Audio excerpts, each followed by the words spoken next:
2 ಕೊರಿಂಥಿಯರ್ 5ನೇ ಅಧ್ಯಾಯ. 2 ಕೊರಿಂಥದವರಿಗೆ 5ನೇ ಅಧ್ಯಾಯ. 2 ಕೊರಿಂಥಿಯರ್ 5ನೇ ಅಧ್ಯಾಯ. 2 ಕೊರಿಂಥದವರಿಗೆ 5ನೇ ಅಧ್ಯಾಯ 17 வாசிக்கிறேன். 17ನೇ ವಾಕ್ಯ ಓದ್ತೇನೆ. இப்படி இருக்க ஒருவன் கிறிஸ்துவுக்குள் இருந்தால் அவன் புது சிருஷ்டியா இருக்கிறான், பழையவைகள் ஒளிந்து போயின, எல்லாம் புதிதாயின. ಹೀಗಿರಲಾಗಿ ಅವನಾದರೂ ಕ್ರಿಸ್ತನಲ್ಲಿದ್ದರೆ ಅವನು ನೂತನ ಸೃಷ್ಟಿಯಾದನು, ಇಗೋ ಪೂರ್ವ ಸ್ಥಿತಿ ಹೋಗಿ ಎಲ್ಲ ನೂತನವಾಯಿತು. நாம் அவருக்குள் தேவனுடைய நீதி ஆகும்படிக்கு பாவம் அறியாதவரை நமக்காக பாவம் ஆக்கினார். 21வது வசனம். 21ನೇ ವಾಕ್ಯ. ನಾವು ಆತನಲ್ಲಿ ದೇವರಿಗೆ ಸಮರ್ಪಕರಾದ ನೀತಿ ಸ್ವರೂಪಿಗಳಾಗುವಂತೆ ದೇವರು ಪಾಪಜ್ಞಾನವಿಲ್ಲದ ಆತನನ್ನು ನಮಗೋಸ್ಕರ ಪಾಪ ಸ್ವರೂಪಿಯಾಗ ಮಾಡಿದನು. பாருங்க, தேவனுடைய வார்த்தை ரொம்ப அருமை.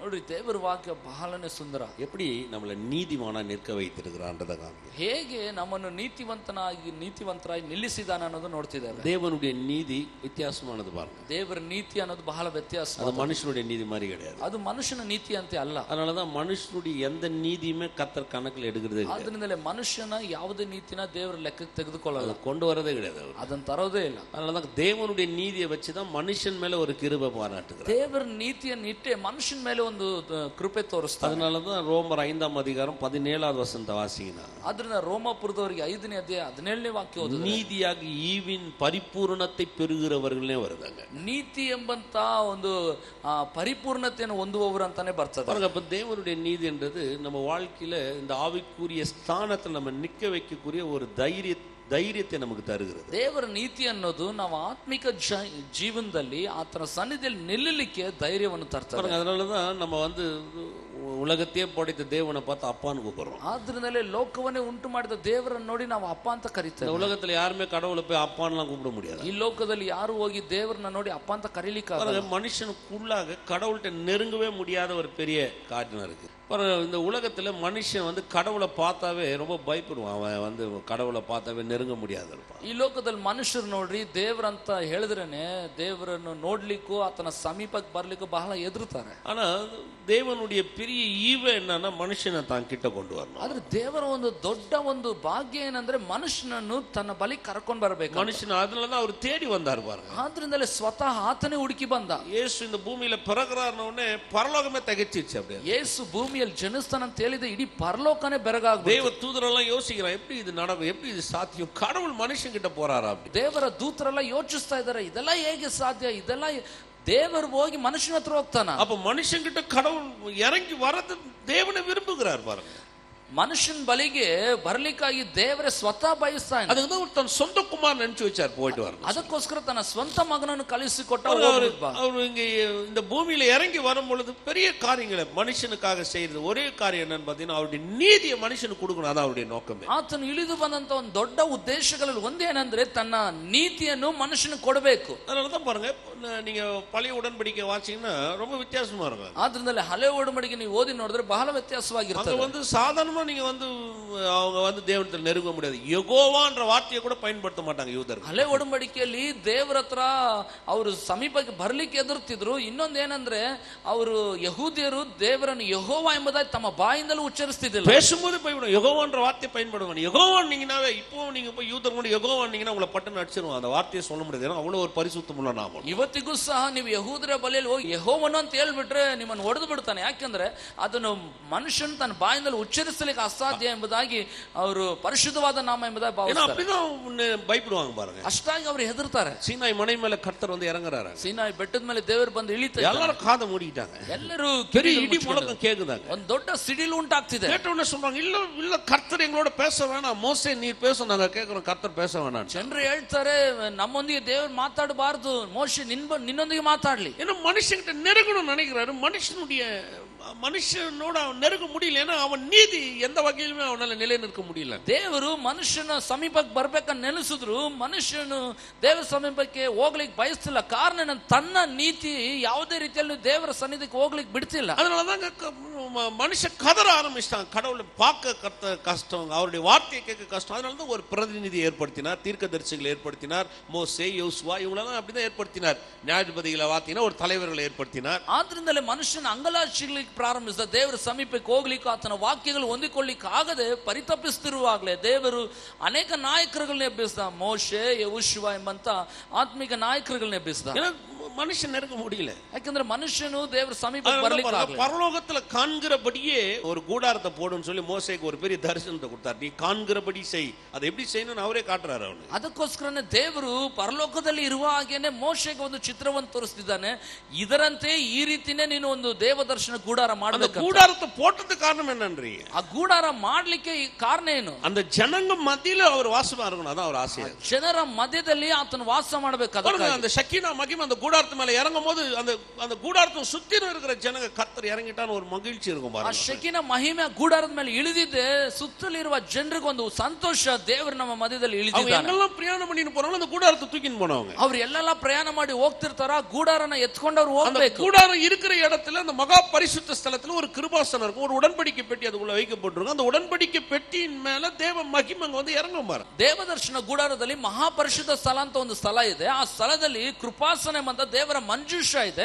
ಆ ಮಂಜೂಷದ ಮೇಲೆ ದೇವರ ಮಹಿಮೆ ಇಳಿತಾ ಇರ್ತಿತ್ತು. இப்படிதான் அந்த பழைய உடன்படிக்கையில கர்த்தர் நெருங்கினார். ಈಗಲೇ ಈ ರೀತಿನೇ ಹಳೆ ಒಡಂಬಡಿಕೆಯಲ್ಲಿ ದೇವರು ಇಳಿತಿದ್ದ. ಯೇಸು என்ன பண்ணிட்டாரு? ಈಗ ಯೇಸು ಸ್ವಾಮಿ ಏನು ಮಾಡಿದ? இறங்கி வந்து முதலுக்கு அவர் கல்வாரி சிலுவையில எல்லாம் முடிந்ததுன்னு சொன்ன உடனே திரைச்சீல தான் கிழிஞ்சிட்டாங்க. ಭೂಮಿಗೆ ಬಂದು ಕಲ್ವಾರಿ ಶಿಲುಬೆಯಲ್ಲಿ ಪ್ರಾಣ ಕೊಡುವ ಸಮಯದಲ್ಲಿ ಎಲ್ಲ ಮುಗಿಯುತ್ತೆ ಅಂತ ಹೇಳುವ ಸಮಯದಲ್ಲೇ ಆ ದೇವಾಲಯದಲ್ಲಿದ್ದ ಅಡ್ಡವಾಗಿದ್ದಂತ ಪರದೆ ಎರಡು ಭಾಗವಾಗಿ ಹರಿದೋಯ್ತು. அந்த திரைச்சீல கிழிஞ்ச உடனே எல்லாருக்கும் அப்படியே ஆச்சரியமாயிடுச்சு. யாரு அதை யாரும் கிழிக்க முடியாதுங்க. திரைச்சீலன்னு சொன்னா நம்ம வீட்டுல போட்டுக்கிற மாதிரி கட்டன் நினைச்சிடாதீங்க, அப்படியே கையில பிஞ்சா வந்துடும். ಪರದೆ ಅಂತ ಹೇಳುವಾಗ ನಮ್ಮನೇಲಿ ಹಾಕಿರೋ ಕಿಟಕಿಗೆ ಹಾಕಿರೋ ಒಂದು ಪರದೆ ಎಂಬುದಾಗಿ ನೆನೆಸಬೇಡ್ರಿ. ಅದು ಬಹಳ ಕಷ್ಟ. ಅದು ಅದನ್ನ ಅರಿಯಲಿಕ್ಕೆ ಆಗೋದಿಲ್ಲ. ಅದರ ಘನ 9 ಇಂಚು ಸ್ಕ್ರೀನ್. ಅದರ ಒಂದು ದಪ್ಪ ಸುಮಾರು 9 ಇಂಚು. செவுரு மாதிரி இருக்கும் அந்த ஸ்கிரீன், நீங்க நினைக்கிற மாதிரி. ಆ ಪರದೆ ಒಂದು ಗೋಡೆ ಅಂತ ಇರ್ತಿತ್ತು. அப்படிப்பட்ட ஒரு ஸ்கிரீன் கிழிஞ்சு விழுந்துருச்சு பாருங்க. அதனாலதான் திரைச்சீலை கிழித்தார் அவர். ಅಂತ ಪರದೆ ಅರಿದು ಎರಡು ಭಾಗವಾಯ್ತು ನೋಡಿ. இப்ப எல்லாரும் ஆச்சரியப்பட்டாங்க. ಎಲ್ಲರೂ ಆಶ್ಚರ್ಯಪಟ್ಟರು. தேவனுடைய கோபாக்கினை பூமி மேல வரப்போகுதுன்னு நினைச்சாங்க. ದೇವರ ಕೋಪಾಗ್ನಿ ಭೂಮಿ ಮೇಲೆ ಬರಲಿಕ್ಕಿದೆ. தேவனுடைய கோபாக்கினை தன் குமாரன் மேல் வந்தது. அந்த குமாரன் மேல வந்து விழுந்ததுனால அந்த கோபாக்கினை பூமியின் மேல விழதுக்கு வந்து தப்பிவிக்கப்பட்டு இப்போ தேவன் மனிதனுடைய எல்லா கோபாக்கினையும் அவர் மேல வந்தபடினால இப்போ பூமியில ஒரு ரட்சிப்பின் ಧ್ವನಿ எழும்பிச்சு. ಭೂಮಿ ಮೇಲೆ ಬರಬೇಕಾದ ದೇವರ ಕೋಪಾಗ್ನಿ ದೇವರು ತಾನು ಕಲಿಸಿಕೊಟ್ಟ ತನ್ನ ಮಗನ ಮೇಲೆ ಬಂದಿದ್ರಿಂದ ಎಲ್ಲ ಕೋಪ ಆತನ ಮೇಲೆ ಬಂದ ಮನುಷ್ಯನ ತಪ್ಪಿಸಲ್ಪಟ್ಟು ರಕ್ಷಣೆಗೆ ಬರಲಿಕ್ಕೆ ಒಂದು ಮಾರ್ಗವಾಯಿತು. இங்கதான் நீதி வருது. ಇಲ್ಲೇ ನೀತಿ ಬರೋದು. ஏன்னா அந்த நீதி இப்ப நம்மகிட்ட கொடுக்குறாரு. ಇವಾಗ ಆ ನೀತಿ ತೆಗೆದು ನಮಗೆ ಕೊಡ್ತಾ ಇದ್ದಾನೆ. உன் தண்டனையை நான் எடுத்துக்கிட்டேன், ನಿನ್ನ ದಂಡನೆ ನಾನು ಹೊತ್ಕೊಂಡೆ, என் நீதி நீ வச்சுக்க, ನನ್ನ ನೀತಿನ ನೀನು ಇಟ್ಕೋ. நீ என்ன விசுவாசினா இந்த நீதி உன்னுடையது. ನೀನು ನನ್ನನ್ನು ನಂಬೋದಾದ್ರೆ ಈ ನೀತಿ ನಿನ್ನದು. அதனாலதான் ரத்தத்தை சிந்தினாரு. ಆದ್ರಿಂದಲೇ ರಕ್ತವನ್ನು ಸುರಿಸಿ. அதனாலதான் அந்த ரத்தத்தினுடைய வழியை நம்ம பார்த்துட்டு வரோம். ரத்தம்னா என்னன்றதை காமிச்சிட்டு வரோம். ಆದ್ರಿಂದಲೇ ರಕ್ತ ಅಂದ್ರೆ ಏನೆಂಬುದನ್ನು ನಿಮಗೆ ತೋರಿಸ್ತಾ ಬರ್ತಿದೆ. ஏன்னா ரத்தத்தை பத்தி தெரியல, நீதி பத்தி தெரியாது. ರಕ್ತದ ಕುರಿತು ನೀವು ತಿಳ್ಕೊಳ್ತಿದ್ರೆ ನೀತಿ ಕುರಿತು ತಿಳಿದು ಬರಲ್ಲ. ரத்தம் எப்படி வேலை செய்யுதுன்னு தெரிஞ்சாதான் அந்த நீதியினுடைய பவர்ஃபுல் என்னன்னு உங்களுக்கு தெரியும். ರಕ್ತ ಹೇಗೆ ಕೆಲಸ ಮಾಡ್ತದೆ ಅಂತ ತಿಳಿದು ಬಂದ್ರೇನೆ ನೀತಿಗಿರುವಂತ ಶಕ್ತಿ ಎಷ್ಟನ್ನೋ ತಿಳಿದು ಬರ್ತದೆ. ಯೇಸು ஏதோ ரத்தம் சிந்தினார், ஏதோ நமக்காக ரத்தம் சிந்தினார். இயேசு அவருடைய சரீரத்தில் இருக்கிற முழு ரத்தத்தையும் நமக்காக சிந்தினார். ஏன்னா அந்த ரத்தம் ஒண்ணுதான் இந்த நீதியை நமக்கு தரக்கூடிய ஸ்லாக்கியம் உடையதா இருக்குது. ಯೇಸು ರಕ್ತ ಸುರಿಸ್ದ ಅಂತ ಹೇಳ್ತೇವೆ, ಅದಕ್ಕಿಂತಲೂ ಹೆಚ್ಚಾಗಿ ಆತನ ಶರೀರದಲ್ಲಿರುವ ಎಲ್ಲಾ ರಕ್ತವನ್ನು ನಮಗೆ ದಾರ ಎರೆದ. ಕಾರಣ ಏನಂದ್ರೆ ಆ ರಕ್ತ ಮಾತ್ರವೇ ನಮಗೆ ನೀತಿಯನ್ನು ದೊರಕಿಸಲು ಸಾಧ್ಯ. ಆಮೆನ್. இந்த மாதிரி விளங்குது. இதெல்லாம் சடங்காச்சாரம் கிடையாது. ಆದ್ರಿಂದ ಇದು ಏನೋ ಒಂದು ಸಂಪ್ರದಾಯ ಅಲ್ಲ. ಯೇಸು ஒரு மத தலைவர் கிடையாது. ಯೇಸು ಏನೋ ಒಂದು ಮತ ನಾಯಕನಲ್ಲ. இப்போ உங்களுக்கு சொல்ற பாருங்க, ಈಗಲೂ ನಿಮ್ಗೆ ಹೇಳ್ತೇನೆ, இந்த சிலுவையின் மரணத்தின் மூலமாக எவன் விசுவாசிக்கிறானோ அவனுக்கு மாத்திரம் தான் பாவம் மன்னிப்பு, அந்த ரத்தம் மாத்திரம் தான் விமோச்சனம், அந்த ரத்தத்துடைய சத்தம் மாத்திரம் தான் அவனுக்கு நீதியை கொண்டு வந்து சேர்க்க முடியும். ಈ ಶಿಲುಬೆ ಮರಣವನ್ನು ಯಾವ ಒಬ್ಬ ಮನುಷ್ಯನು ನಂಬುತ್ತಾನೋ ಅವನಿಗೆ ಪಾಪದಿಂದ ಬಿಡುಗಡೆ ರಕ್ಷಣೆ ದೊರೆಯುತ್ತದೆ. ಮಾತ್ರವಲ್ಲ, ಆ ರಕ್ತದಿಂದ ಉಂಟಾಗುವಂತ ಶಬ್ದದ ನಿಮಿತ್ತ ಅವನಿಗೆ ನೀತಿ ದೊರಕುತ್ತದೆ. மனுஷன் எவ்வளவு புண்ணிய கிரியவனா பண்ணலாம், ಮನುಷ್ಯನ ಎಷ್ಟು ಬೇಗ ಪುಣ್ಯ ಕ್ರಿಯೆಗಳು ಮಾಡಬಹುದು, அவன் எவ்வளவு தான தர்மம் பண்ணலாம், ಎಷ್ಟು ಬೇಗ ದಾನ ಧರ್ಮಗಳು ಮಾಡಬಹುದು, தன் சரீரத்தை சுட்டரிக்கிறது கூட கொடுக்கலாம். ಒಂದು ವೇಳೆ ತನ್ನ ದೇಹವನ್ನು ಸುಡಲಿಕ್ಕೆ ಒಪ್ಪಿಸಬಹುದು. முழு ஆஸ்தி அந்தஸ்தி ஏழைகளுக்கு இல்லாதவர்களுக்கு எளியவருக்கு யாருக்கு வேணாலும் கொடுக்கலாம். ಇಡೀ ಆಸ್ತಿ ಪಾಸ್ತಿಗಳನ್ನೆಲ್ಲ ಬಡವರಿಗೂ ಇಲ್ಲದವರಿಗೂ ಅವನು ಹಂಚಬಹುದು. எதுவுமே அவனை நித்திய ஜீவனுக்குள்ள கொண்டு போய் சேர்க்க முடியாது. ಯಾವುದು ಸಹ ಅವನ ನಿತ್ಯ ಜೀವದಲ್ಲಿ ಸೇರಿಸೋದಿಲ್ಲ. எதுவுமே தேவன் நீதியை பெற்றுக்கொள்ள அவனுக்கு உதவி செய்யாது. ಯಾವುದು ಸಹ ದೇವರ ನೀತಿ ಹೊಂದಿಕೊಳ್ಳಿಕ್ಕೆ ಅದು ಸಹಾಯ ಮಾಡಲ್ಲ. தேவன் நீதி நீதி ஒரு மனிதனுக்கு கிடைக்குதுன்னு சொன்னாவே அது தேவனுடைய தயவுன்னு அர்த்தம். ದೇವರ ನೀತಿ ಒಬ್ಬ ಮನುಷ್ಯನಿಗೆ ದೊರಕಬೇಕಾದ್ರೆ ಅದು ದೇವರ ಪೂರ್ಣವಾದ ದಯೆ ಅಂತ ಅರ್ಥ. அவரை விசுவாசிக்கிறவர்கள் வெட்கப்படுவதில்லை, அவரிடத்துல வருகிறவர்களுக்கு அவர் மேல் விசுவாசம் வைக்கிறவர்களுக்கு ஈவா கொடுக்கப்படுது. ಆತನ ಸಮೀಪಕ್ಕೆ ಬಂದು ಆತನನ್ನು ದೃಷ್ಟಿಸಿ ಆತನನ್ನು ನಂಬುವವರಿಗೆ ಅವರು ಲಜ್ಜೆಗೀಡಾಗುವುದಿಲ್ಲ, ಉಚಿತವಾಗಿ ಆತನ ನೀತಿ ಕೊಡಲ್ಪಡುತ್ತದೆ. எரிகோ பட்டணத்துக்குள்ளாக யோசுவா வேவுகாரன் அனுப்பும்போது ಎರಿಕೋ ಪಟ್ಟಣದೊಳಗಾಗಿ யோசுவன் ಗೂಢಚಾರನ ಕಳಿಸುವಾಗ வேவுக்காரர்கள் போய் பாருங்க, அந்த எரிகோ ராஜா தெரிஞ்சுக்கிட்டான் இவங்களை பிடிக்கணும்னு சொல்லிட்டு ஆள் அனுப்புறான். அப்ப அந்த வேவுக்காரர் போய் ராகாப் எனும் ஒரு வேசி வீட்டுல போய் ஒளிஞ்சுக்கிறாங்க. ಈ ಗೂಢಚಾರರು ದೇಶದಲ್ಲಿ ಬಂದಿರೋದನ್ನ ದೇಶದ ಅರಸನ್ನು ತಿಳಿದ ಮೇಲೆ ಅವ್ರನ್ನ ಹಿಡಿಬೇಕಂತ ನೆನೆಸುವಾಗ ಇವ್ರು ತಪ್ಪಿಸ್ಕೊಳ್ಳಕ್ ಹೋಗಿ ಒಂದು ರಾಹಾಬ್ ಎಂಬಂತ ಒಂದು ಸೂಳೆಯ ಮನೆಯಲ್ಲಿ ಹೋಗಿರ್ತಾರೆ. உடனே அவர் சொல்றான், உங்கள் தேவனை நான் அறிவேன்றா. ಆಗ ಆಕೆ ಹೇಳ್ತಿದ್ದಾಳೆ, ನಿಮ್ಮ ದೇವರು ನಮಗೆ ಬಲ್ಲೆ, ನಾನು ತಿಳಿದಿದ್ದೇನೆ. அவ ஒரு யூத வம்சத்தை சேர்ந்தவ இல்ல, அவ ಆಕೆ ಯಹೂದ ವಂಶಕ್ಕೆ ಸೇರಿದವಳಲ್ಲ, ಪ್ರಜಾತಿ. ಆಕೆ ಒಂದು ಅನ್ಯ ಜಾತಿ. அவ சொல்றா, ಆಕೆ ಹೇಳ್ತಾಳೆ, உயர வானத்திலும் கீழே பூமியிலும் பூமியின் கீழ் தண்ணீரும் அவரை அல்லாமல் வேற ஒரு தெய்வம் இல்லை என்று நான் அறிந்திருக்கிறேன்றா. ಆಕಾಶದ ಕೆಳಗೆ ಭೂಮಿಯ ಮೇಲೆ ಭೂಮಿಯ ಸಮುದ್ರದ ಅಡಿಭಾಗದಲ್ಲೂ ನಿಮ್ಮ ದೇವರು ಹೊರತು ಬೇರೆ ದೇವರಿಲ್ಲ ಅನ್ನೋದನ್ನ ನಾನು ತಿಳಿದಿದ್ದೇನೆ. தேவன் செங்கடலை பிளந்தார் நான் கேள்விப்பட்டிருக்கிறேன். ನಿಮ್ಮ ದೇವರು ಕೆಂಪು ಸಮುದ್ರ ವಿಭಾಗ ಮಾಡಿದನ್ನ ನಾನು ಕೇಳಿದ್ದೇನೆ. தேவன் உங்களுக்காக யுத்தம் பண்ணார் நான் கேள்விப்பட்டிருக்கிறேன். ನಿಮ್ಮ ದೇವರು ನಿಮಗಾಗಿ ಯುದ್ಧ ಮಾಡಿರೋದನ್ನ ನಾನು ಕೇಳಿದ್ದೇನೆ. உங்களுக்கு நான் ஒரு இரக்கத்தை காமிக்கிறேன், ನಿಮಗೊಂದು ಕರುಣೆ ತೋರಿಸ್ತೇನೆ. நீங்க எனக்கு ஒரு பெரிய தயவை காமிக்கணும்.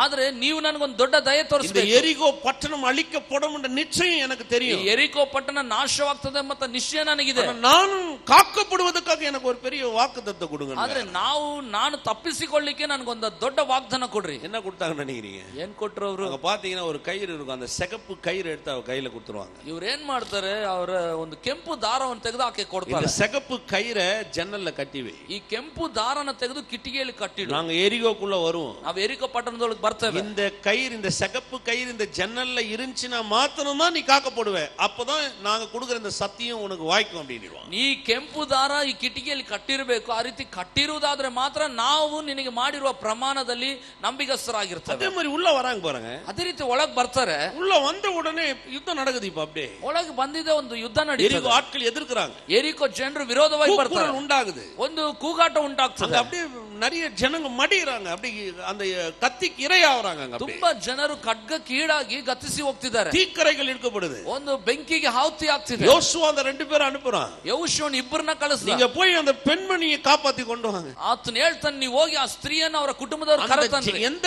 ஜன்னல்ல அந்த கயிறு இருக்கோ அந்த வீட்டுக்குள்ள யாருமே சேதாரம் ஆகக்கூடாது, யாருமே சாவக்கூடாது, அவங்க எல்லாருமே அவங்க உடைமைகள் உள்பட காக்கப்படணும். ಯಾರ ಮನೆಯ ಕಿಟಿಕಿಯಲ್ಲಿ ಕೆಂಪು ದಾರ ಕಟ್ಟಲ್ಪಟ್ಟಿದೆಯೋ ಆ ಮನೆಯಲ್ಲಿ ಇರುವ ಯಾರೊಬ್ಬರು ಸಂಹಾರಕ್ಕೀಡಾಗಬಾರದು, ಪ್ರತಿಯೊಬ್ಬರು ರಕ್ಷಿಸಲ್ಪಡಬೇಕು. நீங்க போய் வாட்சி பாருங்க, ಹೋಗಿ ಓದಿ ನೋಡಿ. யோசுவா 6ஆம் அதிகாரம் 22 ல இருந்து 25 வரை உங்களுக்கு தெரியும். ಯೆಹೋಶುವನ ಗ್ರಂಥ 6:22 25 அவ்வளவு பெரிய சத்தங்க, ಅಷ್ಟು ದೊಡ್ಡ ಶಬ್ದ ರೀ. உலகமே கூக்குரல் அழுகுது, அப்படியே ಲೋಕವೇ ಕೂಗಾಡ್ತಿದೆ. அவ்வளவு யுத்தத்திலயும் நான் சொல்றேன், எந்த இடத்துல அந்த சிகப்பு கயிறு இருக்கிறோ அந்த கயிறு இருக்கிற வீட்டுல இருக்கிற ராகாப், அவள் வீட்டார், அவள் உடைமைகள், அவள் ஆடு மாடுகள் எல்லாம் காக்கப்படுதாங்க.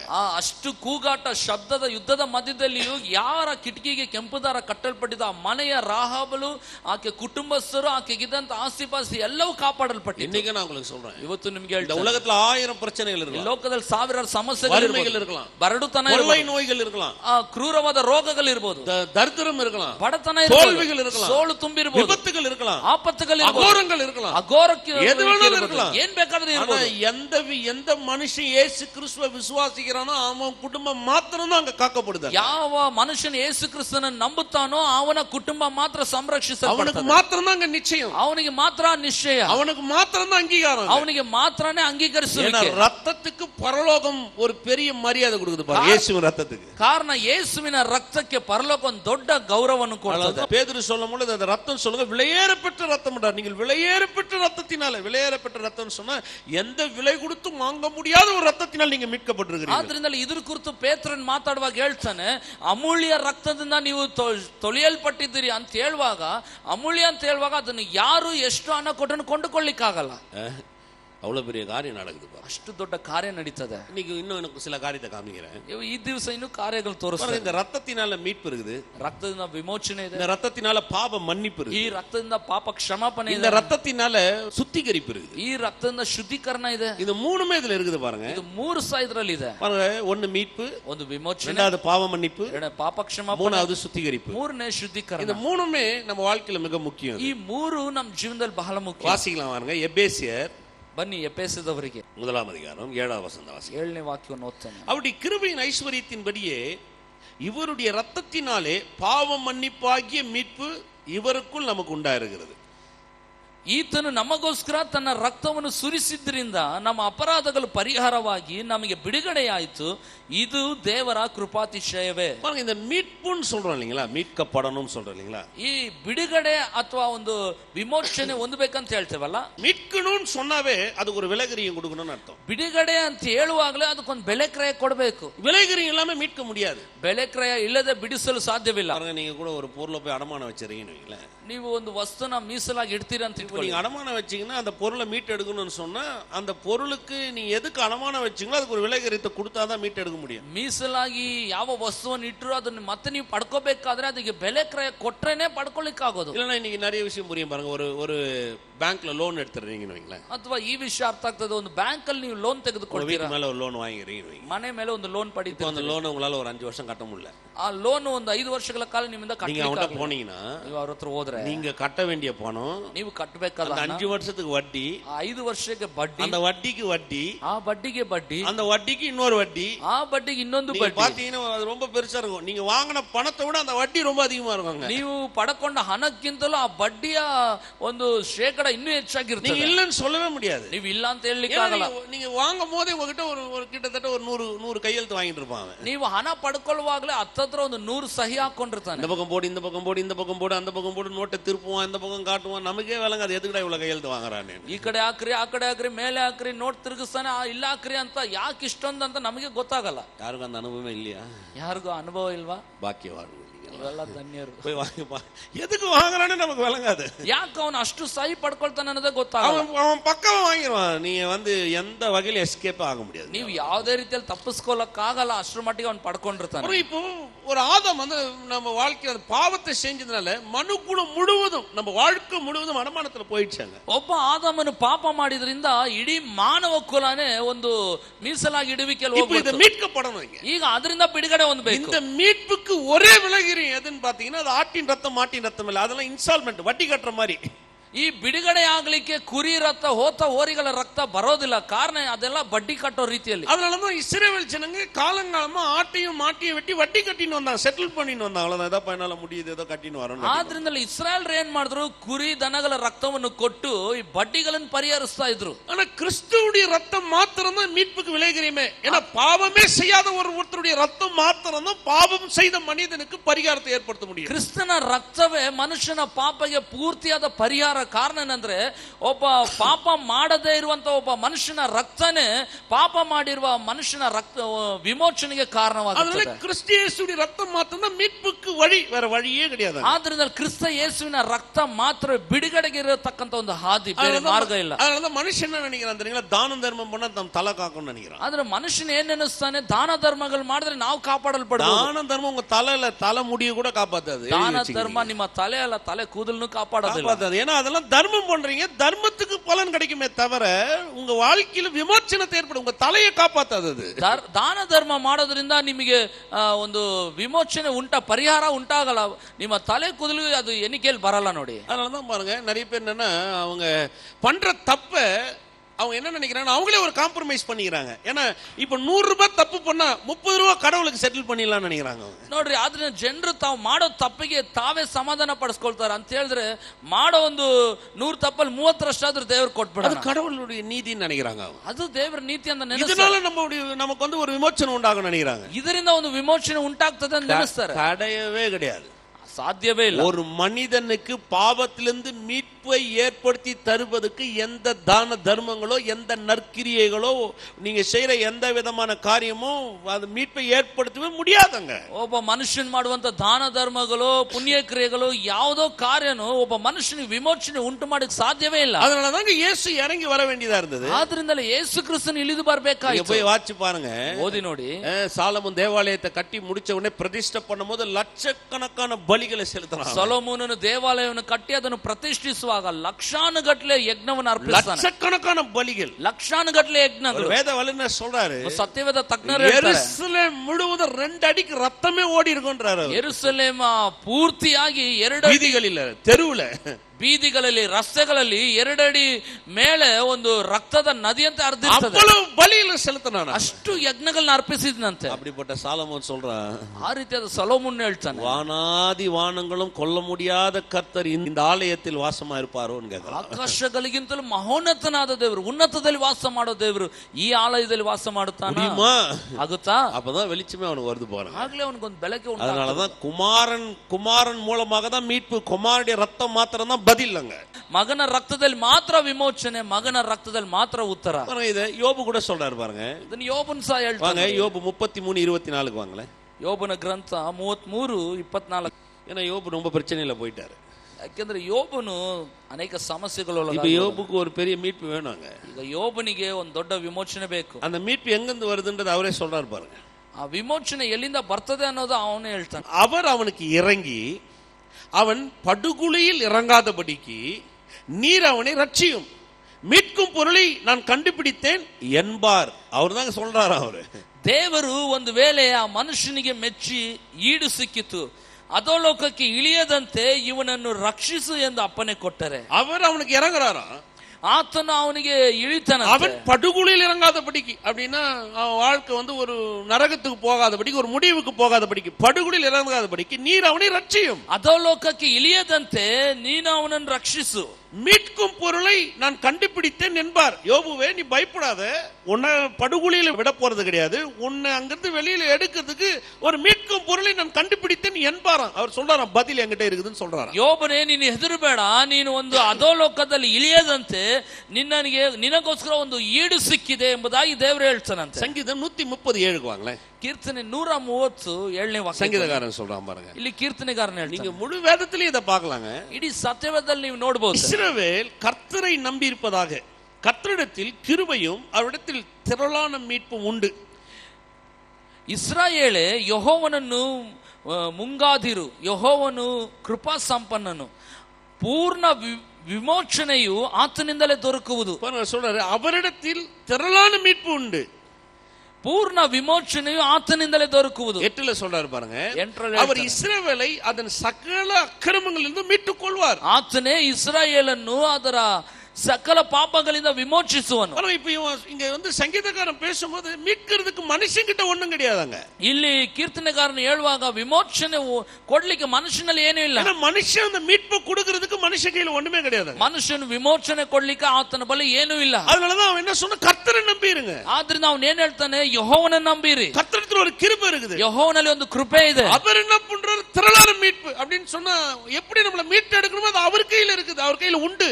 அப்படின்னு சொன்னா ஒரு முடிவை சொன்னா இருக்குது அவர்ட்ட. ಆತನಲ್ಲಿ ಒಂದು ಪೂರ್ಣ ವಿಮೋಚನೆ, ನಮ್ಮನ್ನು ಬಿಡಿಸಬೇಕಾದಂತ ಎಲ್ಲಾ ರೀತಿಯಾದ ವಿಮೋಚನೆ ಆತನ ಕರದಲ್ಲಿ ಇದೆ. அவர் இஸ்ரவேலை அதன் சகல அக்கிரமங்களிலிருந்து மீட்டுக் கொள்வார். அவர் ஒருத்தர் தான் பண்ண முடியாது. ಆತನೇ ಇಸ್ರಾಯೇಲನ್ನು ಅದರ ಸಕಲ ಪಾಪಗಳಿಂದ ಬಿಡಿಸಲು ವಿಮೋಚಿಸಲು ಸಾಧ್ಯ. சக்கரியா தீர்க்கதரிசன புத்தகத்தை வாங்க. ಜಕರಿಯನ ಪ್ರವಾದನ ಗ್ರಂಥಕ್ಕೆ சில இடத்துல எல்லாம் ரொம்ப நீங்க படிச்சாவே புரியணும், அந்த மாதிரி இருக்கிற வசனங்களை தான் நான் எடுக்குவேன். ನೋಡ್ರಿ, ತುಂಬಾ ನೀವು ಓದಿದ್ರೆ ಅರ್ಥ ಆಗ್ಬೇಕು ಅನ್ನೋ ರೀತಿ ವಾಕ್ಯಗಳು ಮಾತ್ರ. ஏன்னா நம்ம சில நேரத்துல சில வசனங்கள் படிப்போம், அது கொஞ்சம் காம்ப்ளிகேட்டா இருக்கும், கொஞ்சம் புரியறது கஷ்டமா இருக்கும். ஆனா சில புத்தகத்துல அப்படியே படிச்சவே விளங்கிடும். ஏன்னா கர்த்தர் அப்படிப்பட்ட ஒரு தேவன் பாருங்க. ಕೆಲವೊಂದು ವಾಕ್ಯಗಳು ನಾವು ಓದುವಾಗ ನಮಗೆ ಅಷ್ಟಾಗ ಅರ್ಥವಾಗಲ್ಲ, ಸ್ವಲ್ಪ ಕಷ್ಟಕರವಾಗಿರ್ತದೆ. ಆದ್ರೆ ಇನ್ನೂ ಕೆಲವೊಂದು ವಾಕ್ಯಗಳು ಅದನ್ನು ಓದಿದ್ರೆ ಬಹಳ ಚೆನ್ನಾಗಿ ಅರ್ಥವಾಗ್ತದೆ.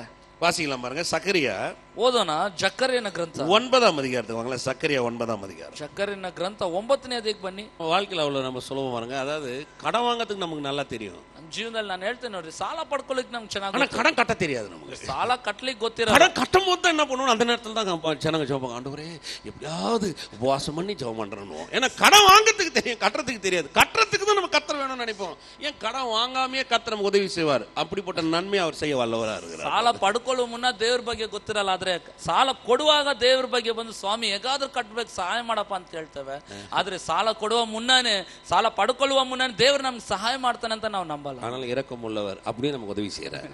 ದೇವ್ರು ತುಂಬಾನೇ ಕರುಣೆ ಉಳ್ಳವನು. ಅಂತ ಸನ್ನಿವೇಶದಲ್ಲಿ ದೇವ್ರು ಸಹಾಯ ಮಾಡ್ತಾನೆ. விசுவாசி ನಂಬ್ತೀರಾ? அது உண்மை, ಅದು ನಿಜ. ஏன்னா பாருங்க அவர் எப்படிப்பட்டவர்னு சொன்னா, நம்ம எந்த நிலைமையில வந்தாலுமே நம்ம நிராகரிக்க மாட்டார். எந்த நிலைமையில வந்தாமே நமக்கு பதில் ತர ಅವರು ವಲ್ಲವರಾರು. ನೋಡಿ, ದೇವರು ಎಂತವನಂದ್ರೆ ನಾವು ಎಂತ ಸ್ಥಿತಿಯಲ್ಲಿ ಬಂದ್ರು ನಮ್ಮನ್ನು ಆತನ ತಿರಸ್ಕರಿಸಲ್ಲ. ಎಂತ ಸನ್ನಿವೇಶದಲ್ಲಿ ಬಂದ್ರು ಆತ ನಮಗೆ ಸಹಾಯ. அதனாலதான் நிறைய பேருக்கு வேதத்தை பார்த்தா கோபம், அந்த ஒரு கோபம் கூட வரும் ஜனங்களுக்கு. ಆದ್ರಿಂದ ಸತ್ಯವೇದ ನೋಡಿ ಅನೇಕರು ಕೋಪನೂ ಬರ್ತದೆ. எப்படி இது முடியும், ಹೇಗಾಗ್ತದೆ ಇದು? அதெல்லாம் சாத்தியமே கிடையாது. ಅದೆಲ್ಲ ಸಾಧ್ಯನೇ ಇಲ್ಲ. வீட்டுல கூட பாருங்க, இந்த பெத்தவங்க இருப்பாங்க, நம்ம ஏதாவது மீறி ஒண்ணு செஞ்சுன்னு வச்சுல சாவர வரையும் சொல்லி காட்டுவாங்க. ಮನೆಯಲ್ಲಿ ಪೋಷಕರು ಇರ್ತಾರೆ ನೋಡ್ರಿ, ನಾವೇನಾದ್ರೂ ಒಂದು ತಪ್ಪು ಮಾಡ್ಬಿಟ್ರೆ ಸಾಯೋವರೆಗೂ ಹೇಳಿ ತೋರಿಸ್ತಾನೆ ಇರ್ತಾರೆ.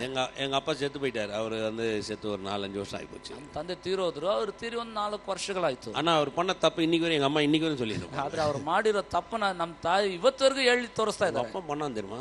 ತಂದೆ ಮಾಡಿದ್ರು ಗೊತ್ತಾ? அவரு செத்தே 5 வருஷம் ஆயிடுச்சுன்னா நீங்க கொஞ்சம் யோசிச்சு பாருங்க. ತೀರಿ ಹೋಗಿನ 5 ವರ್ಷ ಆಯ್ತು ಅಂದ್ರೆ ಯೋಚನೆ. ஏன்னா மனுஷன் அப்படிப்பட்டவன் தான் பாருங்க. ಯಾರು ನಮ್ಮ ಮನುಷ್ಯನ கத்தவங்களா இருக்கலாம், மனைவியா இருக்கலாம், ஏதாவது ஒண்ணு நம்ம தப்பு பண்ணிட்டுன்னு வச்சுங்களேன், சாவர வரையும் சொல்லி காட்டுவான். அதான் மனுஷன். ಪೋಷಕರಾಗಿರ್ಲಿ, ಹೆಂಡತಿ ಗಂಡ ಆಗಿರ್ಲಿ, ಅದು ಒಂದು ತಪ್ಪು ಮಾಡ್ಬಿಟ್ರೆ ಸಾಯವರೆಗೂ ಹೇಳಿ ತೋರಿಸ್ತಾನೆ ಇರ್ತಾರೆ. ஆனா கர்த்தர் எப்படின்னா, நீங்க எந்த தப்பு பண்ணாலும் சரி, திரும்பி வரும்போது பதில கொடுத்துட்டு மீண்டும் சொல்லி காட்டுறதுல அதுக்கு ஒரு வழியை சொல்லி கொடுக்குறாரு. அவர் தான் கர்த்தர். அதனாலதான் வேதத்தை நிறைய பேர் கோவம். ஏன்னா இப்படிப்பட்ட ஒரு தேவனை நீங்க எங்க பார்க்கவே முடியாது. ಆದ್ರೆ ಕರ್ತನ ನಾವು ಒಂದು ತಪ್ಪು ಮಾಡ್ಬಿಟ್ಟು ಬಂದ್ರೂ ಅದನ್ನು ಕ್ಷಮಿಸಿ ನಮಗೆ ಒಂದು ಪರಿಹಾರ ಸಹಾಯ ಕೊಡ್ತಾನೆ ಹೊರತು ಅದನ್ನು ಹೇಳಿ ತೋರಿಸೋದಿಲ್ಲ. ಅದೇ ದೇವರು.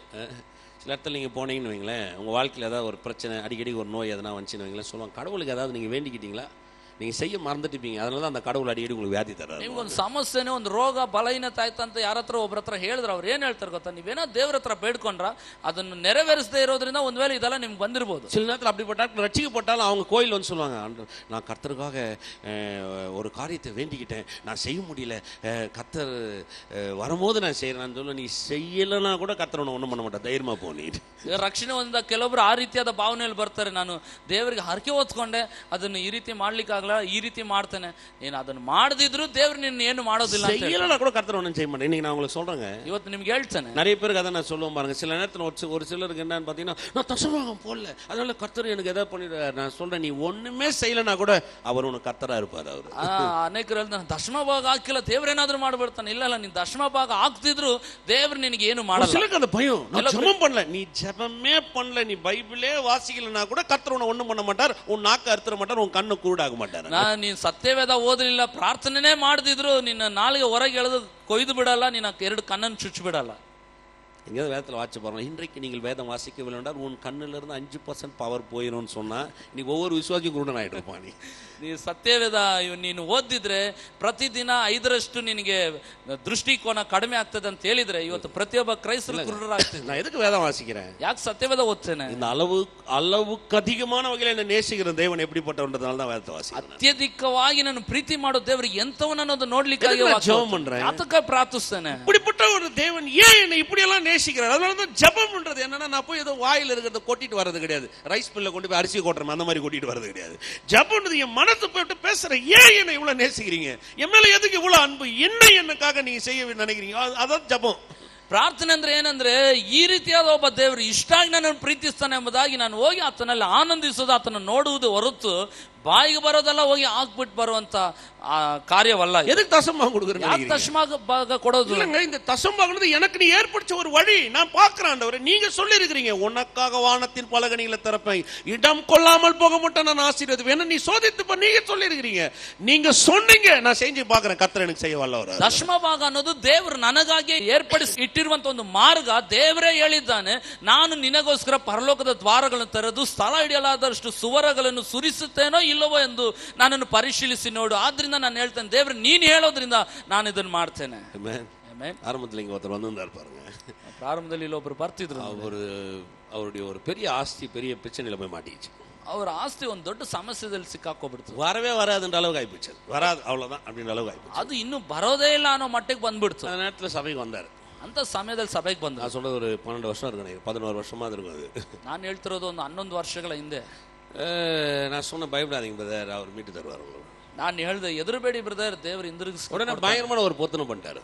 ತಕ್ಷಣ ಅವ್ರು ಭಯಂಕರವಾದ ಒಂದು ಅರಕೆ ಹೊತ್ಕೊಂಡ್ರು. 11 வருஷத்துக்கு முன்னாடி நான் சொன்னேன், அப்பெல்லாம் சர்ச்சில் கொஞ்சம் பேர் தான் இருப்பாங்க. அப்போ அவர் சொன்னார், இவ்வளோ லட்சத்தை நான் சர்ச்சுக்கு தரப்போறேன். 11 ವರ್ಷಗಳ ಹಿಂದೆ ಆಗ ಸ್ವಲ್ಪ ಜನನೇ ಸಭೆಯಲ್ಲಿ ಇದ್ರು. ಅವಾಗ ಅವ್ರು ಹೇಳಿದ್ರು, ಇಷ್ಟು ಲಕ್ಷಗಳನ್ನ ದೇವರಿಗೆ ನಾನು ಕೊಡ್ತೇನೆ. நான் பெருசா யோசிக்கவே இல்லை பாருங்க. ನಾನು ಅದನ್ನ ದೊಡ್ಡದಾಗಿ ಯೋಚಿಸಿಲ್ಲ. ஜெபம் பண்ணேன், ಅವ್ರಿಗಾಗಿ ಪ್ರಾರ್ಥಿಸಿದೆ. பயங்கரமான அற்புதங்க அது. ಅದು ಭಯಂಕರವಾದ ಅದ್ಭುತ. அவர் எது வராதுன்னாரோ அது அப்படியே அவரை தேடி அவர் கைக்கு வந்துச்சு. ಯಾವುದು ಬರೋದಿಲ್ಲ ಅನ್ನೋ ಸ್ಥಿತಿಯಲ್ಲಿತ್ತು ಅದನ್ನು ಅವರಿಗೆ ಹುಡುಕಿಕೊಂಡು ಬಂದು ಸೇರಿಸಲ್ಪಡ್ತು. ஒரு 40-45 லட்சம் அவருக்கு அதுல நல்ல லாபம் வச்சு. 40-45 ಲಕ್ಷ ಒಂದು ದೊಡ್ಡ ಲಾಭ ಬಂತು. இப்ப அவரு என்ன பார்க்கணுமே, ಈಗ ನಾನು ನೋಡ್ಬೇಕಲ್ಲ என்ன ஆச்சு நினைக்கிறீங்க? திடீர்னு ஒரு சபைக்கே வரல பாருங்க. ತಕ್ಷಣ ನೋಡ್ರಿ ಅವ್ರ ಸಭೆಗೆ ಬರ್ತಿಲ್ಲ. எனக்கு என்ன நினைச்சு நடந்துச்சா, இல்லை பணங்கணும் வாங்கினாரு, இல்லை குடும்பத்தில் ஏதாவது தகராறுகளாகி அவர் ஏதாவது ஆயிடுச்சான்னு சொல்லிட்டு ஒரு நாள் வீட்டுக்கு போனேன். ಅವ್ರಿಗೆ ಬರ್ಬೇಕಾದ್ರು ಮತ್ತೆ ಬಂತಲ್ಲ, ಕುಟುಂಬದಲ್ಲಿ ಏನಾದ್ರು ಸಮಸ್ಯೆ ಉಂಟಾಯ್ತೋ ಏನಾಯ್ತು ಅಂತ ನಾನು ಒಂದು ಮನೆಗೆ ಹೋಗಿದ್ದೆ. நான் போனவொன்னே ஓன ஆட ஆரம்பிச்சாரு. ಮನೆಗೆ ಹೋಗಿದ್ದೆ, ಅವ್ರು ಗೊಲ್ಲ ಅಂತ ಅಳ್ತಾ ಇದ್ರು. சபைக்கு வந்தா எனக்கு உள்ள குற்ற உணர்வு வந்துச்சு. ಇಲ್ಲ, ನಾನು ಸಭೆಗೆ ಬಂದ್ರೆ ಒಂದು ತಪ್ಪಿನ ಮನಸ್ಸು, இது செஞ்சா நான் தரேன்னு சொல்லிட்டேன். ದೇವರು ನಾನು ದೇವರು ಇದು ಮಾಡಿದ್ರೆ ನಾನು ಕೊಡ್ತೇನೆ, என்னால தர முடியல. ಈಗ ನನ್ನಿಂದ ಕೊಡ್ಲಿಕ್ಕೆ ಆಗ್ಲಿಲ್ಲ. நான் கர்த்தர்கிட்ட சொன்னதை நான் செய்ய முடியல. ದೇವರಿಗೆ ನಾನು ಅರಿಕೆ ಹೊತ್ಕೊಂಡು ನೆರವೇರಿಸಲಿಕ್ಕೆ ಆಗ್ಲಿಲ್ಲ. அதான் பைபிள் எடுத்து சொன்ன பாருங்க. ಸತ್ಯವೇದ ತೊರೆದು ಹೇಳ್ದೆ, அவர் மனுஷனை பார்த்து பொய் சொல்ல நான் மனிதன் அல்ல. ಮನುಷ್ಯನಂತೆ ನಾನು ಸುಳ್ಳಾಡಲು ನಾನು ಮನುಷ್ಯನಲ್ಲ. அப்படின்னா என்ன ಅಂದ್ರೆ ಏನು? மனுஷன் பொய் பேசுவான்னு கர்த்தரே சொல்றாருயா. ಮನುಷ್ಯನು ಸುಳ್ಳಾಡ್ತಾನಂತ ದೇವರೇ ಹೇಳ್ತಾನೆ. பொய் சொல்ல நான் மனுஷன் அல்ல, ಸುಳ್ಳಾಡಲು ನಾನು மனம் ಮನುಷ್ಯನಲ್ಲ. மாறத்துக்கு நான் மனுபுத்திரன் அல்ல. அப்படின்னா ஒரு மனுஷன் மனசு கூட மாத்திக்குவான். அவன் ಮನಸ್ಸು ಬದಲಾಯಿಸಿಕೊಳ್ಳಲು ನಾನು ನರಪುತ್ರನು ಅಲ್ಲ, நான் அப்படிப்பட்டவர் அல்ல. ನಾನು ಅಂತವನಲ್ಲ. நான் சொன்னதை நான் செய்வேன், ನಾನು ಹೇಳಿದನ ನಾನು ಮಾಡ್ತೇನೆ. நான் சொன்னேன், ಆತನ ಹತ್ರ தரலனா கூட பிரச்சனை கிடையாது. ನೀನ್ ಕೊಡದಿದ್ರು ಸಮಸ್ಯೆ ಇಲ್ಲ. ஆனா கர்த்தர் மாதிரி இந்த அன்பின் தெய்வத்தை உன்னை ஆசீர்வதித்து நீ எதிர்பார்க்காதவனுக்காக செஞ்சிருக்கிறார். நான் சொல்றேன், வாழ்க்கை முழுவதும் உனக்கு செய்ய அவர் வல்லவராரு. ನೀನ್ ಯೋಚಿಸದೇ ಇರೋ ಗಳಿಗೆಯಲ್ಲಿ ದೇವರು ನಿನಗೆ ಇದನ್ನ ಮಾಡಿಕೊಟ್ಟ ಇಷ್ಟು ಅಪ್ರಮೇಯನಾದ ಒಳ್ಳೆ ದೇವರು ನಿನ್ನ ಜೀವನ ಪರ್ಯಂತರ ಕೊಡಲು ಶಕ್ತನಾಗಿದ್ದಾನೆ. தேவன் அப்படிப்பட்டவர். ಕಾರಣ ದೇವರು ನಮ್ಮ ದೇವರು ಅಂತವನು. எத்தனை பேர் விசுவாசிக்கிறீங்க? ನಂಬ್ತೀರಾ? அதனாலதான் பாருங்க, இந்த வேதத்தை இப்ப நான் சொன்னீங்களே, சக்கரியா, ஆபகுக், மீகா, இதெல்லாம் வந்து நான் உங்களுக்கு சொல்றேன். நான் 23 வயசுல தான் பைபிளை கையிலே தொட்டேன். என் வம்சத்துல யாரும் பைபிள் படிச்சது கிடையாது, நான் தான் படிச்சேன் முதல்ல. 23 ವರ್ಷ ಪ್ರಾಯದಲ್ಲಿ ನಾನು ಸತ್ಯವೇದ ಮುಟ್ಟಿದೆ. ನಾನು ಇಡೀ ವಂಶದಲ್ಲಿ ಯಾರು ಸತ್ಯವೇದ ಮುಟ್ಟಿಲ್ಲ. ஆனா பைபிள் படிக்கிறது எனக்கு ரொம்ப பிடிக்கும். ಅದು ಸತ್ಯವೇದ ಓದೋದು ನನಗೆ ತುಂಬಾ ಇಷ್ಟ. இப்போ கூட உங்களுக்கு சொல்ல பாருங்க, ಇವತ್ತು ನಿಮಗೆ ಹೇಳ್ತೇನೆ, இந்த தேவன் மாதிரி நேசிக்கிறதுக்கு இந்த பூமியில எந்த மனுஷனும் கிடையாது, எந்த தேவர்களும் கிடையாது. ಈ ದೇವರಂತೆ ಒಬ್ಬ ಮನುಷ್ಯನನ್ನು ಈ ಭೂಮಿ ಮೇಲೆ ಪ್ರೀತಿ ಮಾಡ್ಲಿಕ್ಕೆ ಯಾವ ಮನುಷ್ಯನು ಈ ಭೂಮಿ ಮೇಲೆ ಇಲ್ಲ, ಯಾವ ದೇವರು ಈತನಂತ ಇಲ್ಲ. வாசிக்கலாம், சக்கரியா 9ஆம் அதிகாரத்துக்கு ಓದೋಣ. ಜಕರನ ಗ್ರಂಥ 9:11 ವಾಕ್ಯ. உனக்கு நான் செய்வது என்னவென்றால், தண்ணீர் இல்லாத குழியில் அடைப்பட்டிருக்கிற உடையவர்களை நான் உன் உடன்படிக்கையின் ரத்தத்தினால் விடுதலை பண்ணுவேன். ನನ್ನ ಜನವೇ, ನೀನು ಒಡಂಬಡಿಕೆ ಮಾಡಿಕೊಂಡಾಗ ಸುರಿಸಿದ ರಕ್ತವನ್ನು ನಾನು ಸ್ಮರಿಸಿ ಸೆರೆಯಾಗಿರುವ ನಿನ್ನವರನ್ನು ನೀರಿಲ್ಲದ ಆ ಬಾವಿಯೊಳಗಿಂದ ಬರಮಾಡುವೆನು. இந்த மாதிரி சொல்றாரு பாருங்க. ಯಾವ ರೀತಿ ಹೇಳ್ತಾನೆ? உனக்கு நான் செய்வது என்னவென்றால், தண்ணீர் இல்லாத குழியிலே அடைப்பட்டிருக்கிற உன்னுடையவர்களை. அப்படின்னு சொன்னா, தண்ணி இல்லாத ஒரு குழியில நம்ம கிடக்குறோமா? ஏன்னா தூக்கி எடுக்கிறதுக்கு ஒண்ணும் கிடையாது, வாழவும் முடியாது. ஒரு பெரிய அடைப்பட்டு கிடக்குற மனுஷன் பாவத்துல. ನೀರಿಲ್ಲದ ಬಾವಿಯೊಳಗೆಯಿಂದ ನಾವು ಸಿಕ್ಕಿಕೊಂಡಿದ್ವಂತೆ, ಪಾಪ ಎಂಬಂತರಲ್ಲಿ ನಾವು ಸೆರೆಯಾಗಿದ್ವಿ. அதுக்கு அவர் சொல்றாரு, ಅದಕ್ಕೆ ಆತನು நான் உன் உடன்படிக்கையின் ரத்தத்தினாலே விடுதலை பண்ணுவேன். ನಾನು ಮಾಡಿಕೊಂಡ ಒಡಂಬಡಿಕೆ ರಕ್ತದಿಂದ ನಿಮ್ಮನ್ನು ಬಿಡುಗಡೆ ಮಾಡುವೆ. நான் உனக்கு ஒரு உடன்படிக்கை பண்ணியிருக்கிறேன். ನಾನು ನಿನಗೊಂದು ಒಡಂಬಡಿಕೆ ಮಾಡಿದ್ದೇನೆ. நான் உன்னை அந்த ரத்தத்தினால விடுதலை பண்ணுவேன். ನಾನು ನನ್ನ ரத்தದಿಂದ ನಿನ್ನನ್ನು ಬಿಡುಗಡೆ ಮಾಡ್ತೇನೆ. ஆமென். ஆமென். நம்ம விசுவாசிக்கிறீங்க. ನಂಬ್ತೀವಿ. எப்படி சொல்றாரு பாருங்க, விடுதலை எங்க இருக்குதுன்னு சொல்றாரு. நான் ஒரு ரத்தத்தை வச்சிருக்கேன், என் குமாரனுடைய ரத்தம் இருக்குது, உன்னை விடுதலை பண்றதுக்காகவே நான் அதை ஏற்படுத்தி வச்சிருக்கேன். ಬಿಡುಗಡೆ ಎಲ್ಲಿಟ್ಟಿದ್ದಾನೆ ನೋಡ್ರಿ, ಆತನು ಹೇಳ್ತಾನೆ, ನಾನು ನನ್ನ ಮಗನನ್ನು ಏರ್ಪಡಿಸಿಟ್ಟಿದ್ದಾನೆ, ಆತನ ರಕ್ತವೇ ನಿನ್ನನ್ನು ಬಿಡುಗಡೆ ಮಾಡ್ಲಿಕ್ಕೆ. 13ஆம் அதிகாரத்துக்கு 13ನೇ ಅಧ್ಯಾಯ 13ஆம் அதிகாரம் முதல் வசனத்துக்கு வாங்க. 13ನೇ ಅಧ್ಯಾಯದ ಮೊದಲನೇ ವಾಕ್ಯ. அந்நாளிலே பாவத்தையும் அழுக்கையும் நீக்க தாவீதின் குடும்பத்தாருக்கும் எருசலேமின் குடிகளுக்கும் திறக்கப்பட்ட ஒரு ஊற்று உண்டாயிருக்கும். ಆ ದಿನದಲ್ಲಿ ಪಾಪವನ್ನು ಅಶುಚಿಯನ್ನು ಪರಿಹರಿಸತಕ್ಕ ಒಂದು ಬುಗ್ಗೆಯು ದಾವಿದನ ವಂಶದವರಿಗೂ ಯೆರೂಸಲೇಮಿನವರಿಗೂ ತೆರೆದಿರುವುದು. என்ன மாதிரி சொல்றாரு பாருங்க. அந்நாள் வரும், ஒரு நாள் வருது, ಒಂದು ದಿನ ಬರ್ತದೆ. பாவத்தையும் ಪಾಪವನ್ನು அழுக்கு, ಅಶುಚಿಯನ್ನು சொன்னா பாவத்தினால் இருக்கிற காரியங்கள் அழுக்கையும் நீக்க தாவீதின் குடும்பத்தாருக்கு எருசலேமின் குடிகளுக்கும் திறக்கப்பட்ட ஒரு ஊற்றை நான் வச்சிருக்கிறேன். ಆ ದಿನದಲ್ಲಿ ಪಾಪವನ್ನು ಅಶುಚಿಯನ್ನು ಪರಿಹರಿಸತಕ್ಕ ಒಂದು ಬುಗ್ಗೆಯು ದಾವಿದನ ವಂಶದವರಿಗೂ ಯೆರೂಸಲೇಮಿನವರಿಗೂ ತೆರೆದಿರುವುದು. ಆಮೆನ್. ಆಮೆನ್. சொல்லுங்க, எனக்கு திறக்கப்பட்ட ஊற்று இருக்குது. ಹೇಳ್ರಿ, ನನಗೋಸ್ಕರ ತೆರೆಯಲ್ಪಟ್ಟ ಒಂದು ಬುಗ್ಗೆ ಇದೆ. சொல்லுங்க, திறக்கப்பட்ட ஊற்று. ಪಕ್ಕದಲ್ಲಿರೋರಿಗೆ ತೆರೆದ ಒಂದು ಬುಗ್ಗೆ. உங்களை என்ன மீட் எடுத்தாருன்னா சும்மா இல்லங்க, ನಿಮ್ಮನ್ನ ನನ್ನನ್ನು ವಿಮೋಚಿಸಿದ ಅಂದ್ರೆ ಸುಮ್ಮನೆ ಅಲ್ಲ, ஒரு ஊற்றே எனக்காக வச்சிருக்கிறார். ಬುಗ್ಗೆಯನ್ನೇ ನಮಗಾಗಿ ಇಟ್ಟಿದ್ದಾನೆ. தானியேல் தீர்க்கதரிசன புத்தகம் ದಾನಿಯೇಲನ ಗ್ರಂಥಕ್ಕೆ ಬನ್ನಿ. 9ஆம் அதிகாரத்துக்கு வாங்களேன். 9ನೇ ಅಧ್ಯಾಯಕ್ಕೆ ಬನ್ನಿ. ஏன்னா ஏன் பழைய உடன்படிக்கையில் இதெல்லாம் எடுத்து காமிக்கிறேன்னு, அந்த காலத்தில் இதெல்லாம் வாக்கு பண்ணிட்டார். அந்த தீர்க்கதரிசியின் மூலமா இந்த ஜனங்களுக்கு என்ன நடக்க போகுதுன்னு ஒரு ವಾಕ್ಯ பண்ணிட்டார். ಹಳೆ ಒಡಂಬಡಿಕೆಯಲ್ಲಿ ಯಾಕೆ ಇದನ್ನು ಪ್ರವಾದಿಗಳ ಮುಖಾಂತರ ಹೇಳ್ದ ಅಂದ್ರೆ ಅದನ್ನು ಒಂದು ವಾಗ್ದಾನವಾಗಿ ಹೇಳಿದ್ದಾನೆ. வாசிக்கலாம் தானியேல் 9ஆம் அதிகாரம் 24ல இருந்து வாசிங்க, 26 வரையும் வாசிக்கிறோம். ದಾನಿಯೇಲನ ಗ್ರಂಥ 9ನೇ ಅಧ್ಯಾಯ 24ರಿಂದ 26 வாசிக்கிறோம் பாருங்க. ಓದ್ತೇನೆ ನೋಡಿ. மீறுதல்களை தவிர்க்கிறதற்கும் பாவங்களை தொலைக்கிறதற்கும் அக்கிரமத்தை நிவர்த்தி பண்ணுகிறதுக்கும் நித்திய நீதியை வருவிக்கிறதுக்கும் தரிசனத்தையும் தீர்க்க தரிசனத்தையும் முத்தரிக்கிறதுக்கும் மகா பரிசுத்தம் உள்ளவரை, அந்த வார்த்தை அண்டர்லைன் பண்ணீங்க, மகா பரிசுத்தம் உள்ளவரை அபிஷேகம் பண்ணுகிறதுக்கும் உன் ஜனத்தின் மேலும் உன் பரிசுத்த நகரத்தின் மேலும் 70 வாரங்கள் செல்லும்படி குறிக்கப்பட்டிருக்கிறது. ಅಧರ್ಮವನ್ನು ಕೊನೆಗಾಣಿಸುವುದು, ಪಾಪಗಳನ್ನು ತೀರಿಸುವುದು, ಅಪರಾಧಗಳನ್ನು ನಿವಾರಿಸುವುದು, ಸನಾತನ ಧರ್ಮವನ್ನು ಸ್ಥಾಪಿಸುವುದು, ಕನಸನ್ನು ಪ್ರವಾದಿಯ ನುಡಿಯನ್ನು ಮುದ್ರೆ ಹಾಕಿ ಯಥಾರ್ಥ ಮಾಡುವುದು, ಅತಿ ಪರಿಶುದ್ಧವಾದದ್ದನ್ನು ಅಥವಾ ಅತಿ ಪರಿಶುದ್ಧನನ್ನು ಅಭಿಷೇಕಿಸುವುದು, ಇವೆಲ್ಲ ನೆರವೇರುವುದಕ್ಕೆ ಮೊದಲು ನಿನ್ನ ಜನಕ್ಕೂ ನಿನ್ನ ಪರಿಶುದ್ಧ ಪುರಕ್ಕೂ 70 ವಾರಗಳು ಕಳೆಯಬೇಕು ಎಂದು ನಿಷ್ಕರ್ಷೆಯಾಗಿದೆ. அந்த காலத்துல ஒரு 70 வாரம்னு சொன்னா ஒரு காலத்தை சொல்றாரு. 70 வாரம் ஒரு வாரம் அப்படி கிடையாது. 70 வாரம்ன்றது இப்படிப்பட்ட கணிப்புகளை வச்சுதான் இயேசு எப்படி பிறக்க போறாருலாம் கண்டுபிடிச்சாங்க. 70 ವಾರಗಳಂತ ಹೇಳಿದ್ರೆ 1 ವಾರ 2 ವಾರ ಆ ರೀತಿ ಲೆಕ್ಕ ಅಲ್ಲ, ಒಂದು ಕಾಲವನ್ನು ಹೇಳ್ತಾ ಇದೆ. ಆ ಒಂದು ಕಾಲ ಗಣನೆಯನ್ನು ಇಟ್ಟೆ ಯೇಸು ಕ್ರಿಸ್ತನು ಯಾವ ರೀತಿ ಹುಟ್ಟಲಿಕ್ಕಿದ್ದಾನೆ ಎಂಬುದನ್ನು ಲೆಕ್ಕ ಮಾಡ್ತಾರೆ. ಬೈಬಲ್ ஒரு நாள ஒரு வருஷத்துக்கு கணக்கெடுக்கும். ಸತ್ಯವೇದ ನೋಡ್ರಿ, ಒಂದು ದಿನನ ಒಂದು ವರ್ಷಕ್ಕೆ ಲೆಕ್ಕ ಮಾಡ್ತಾರೆ. இஸ்ரவேல் ஜனங்க 40 நாள் போய் கானானை சுத்தி பார்த்துட்டு வந்தாங்க. பார்த்துட்டு அவங்க பொய்யான செய்தியை வந்து கர்த்தர்ட்ட சொன்னதனால 40 நாள் 40 வருஷம் ಆಯ್ತು. அவங்க 40 ದಿನಗಳು ಇಸ್ರಾಯೇಲರು ಈ ಕಾನಾನ್ ದೇಶವನ್ನು ಸಂಚರಿಸಿ ನೋಡ್ಕೊಂಡು ಬಂದು ತಪ್ಪಾದ ಅಭಿಪ್ರಾಯವನ್ನು ಅಲ್ಲಿ ಮುಂದೆ ಇಟ್ಟಿದ್ರಿಂದ 40 ದಿವಸಗಳು 40 ವರ್ಷಗಳಾಗಿ ಅವರಿಗೆ அப்படி 40 நாள் 40 வருஷம் ஆயிப்போச்சு. 40 ದಿನ 40 ವರ್ಷಗಳಾಗ್ಬಿಡ್ತು. வேதத்தை கணக்கெடுக்கிறதுன்னு சில ஆட்களை வச்சிருக்காரு. ಸತ್ಯವೇದವನ್ನು ಲೆಕ್ಕಾಚಾರ ಮಾಡ್ಲಿಕ್ಕೆ ಕೆಲವೊಂದು ವ್ಯಕ್ತಿಗಳು 70 வாரம்ன்றது இப்ப நடக்கிற காரியங்களை வச்சு பேசுறாரு. 70 ವಾರಗಳು ಅನ್ನೋದು ಶಿಲುಬೆಗೆ ನಂತರವಾಗಿ ಮಾಡುವ ಕಾರ್ಯಗಳನ್ನು தவிர்க்கிறாராம்.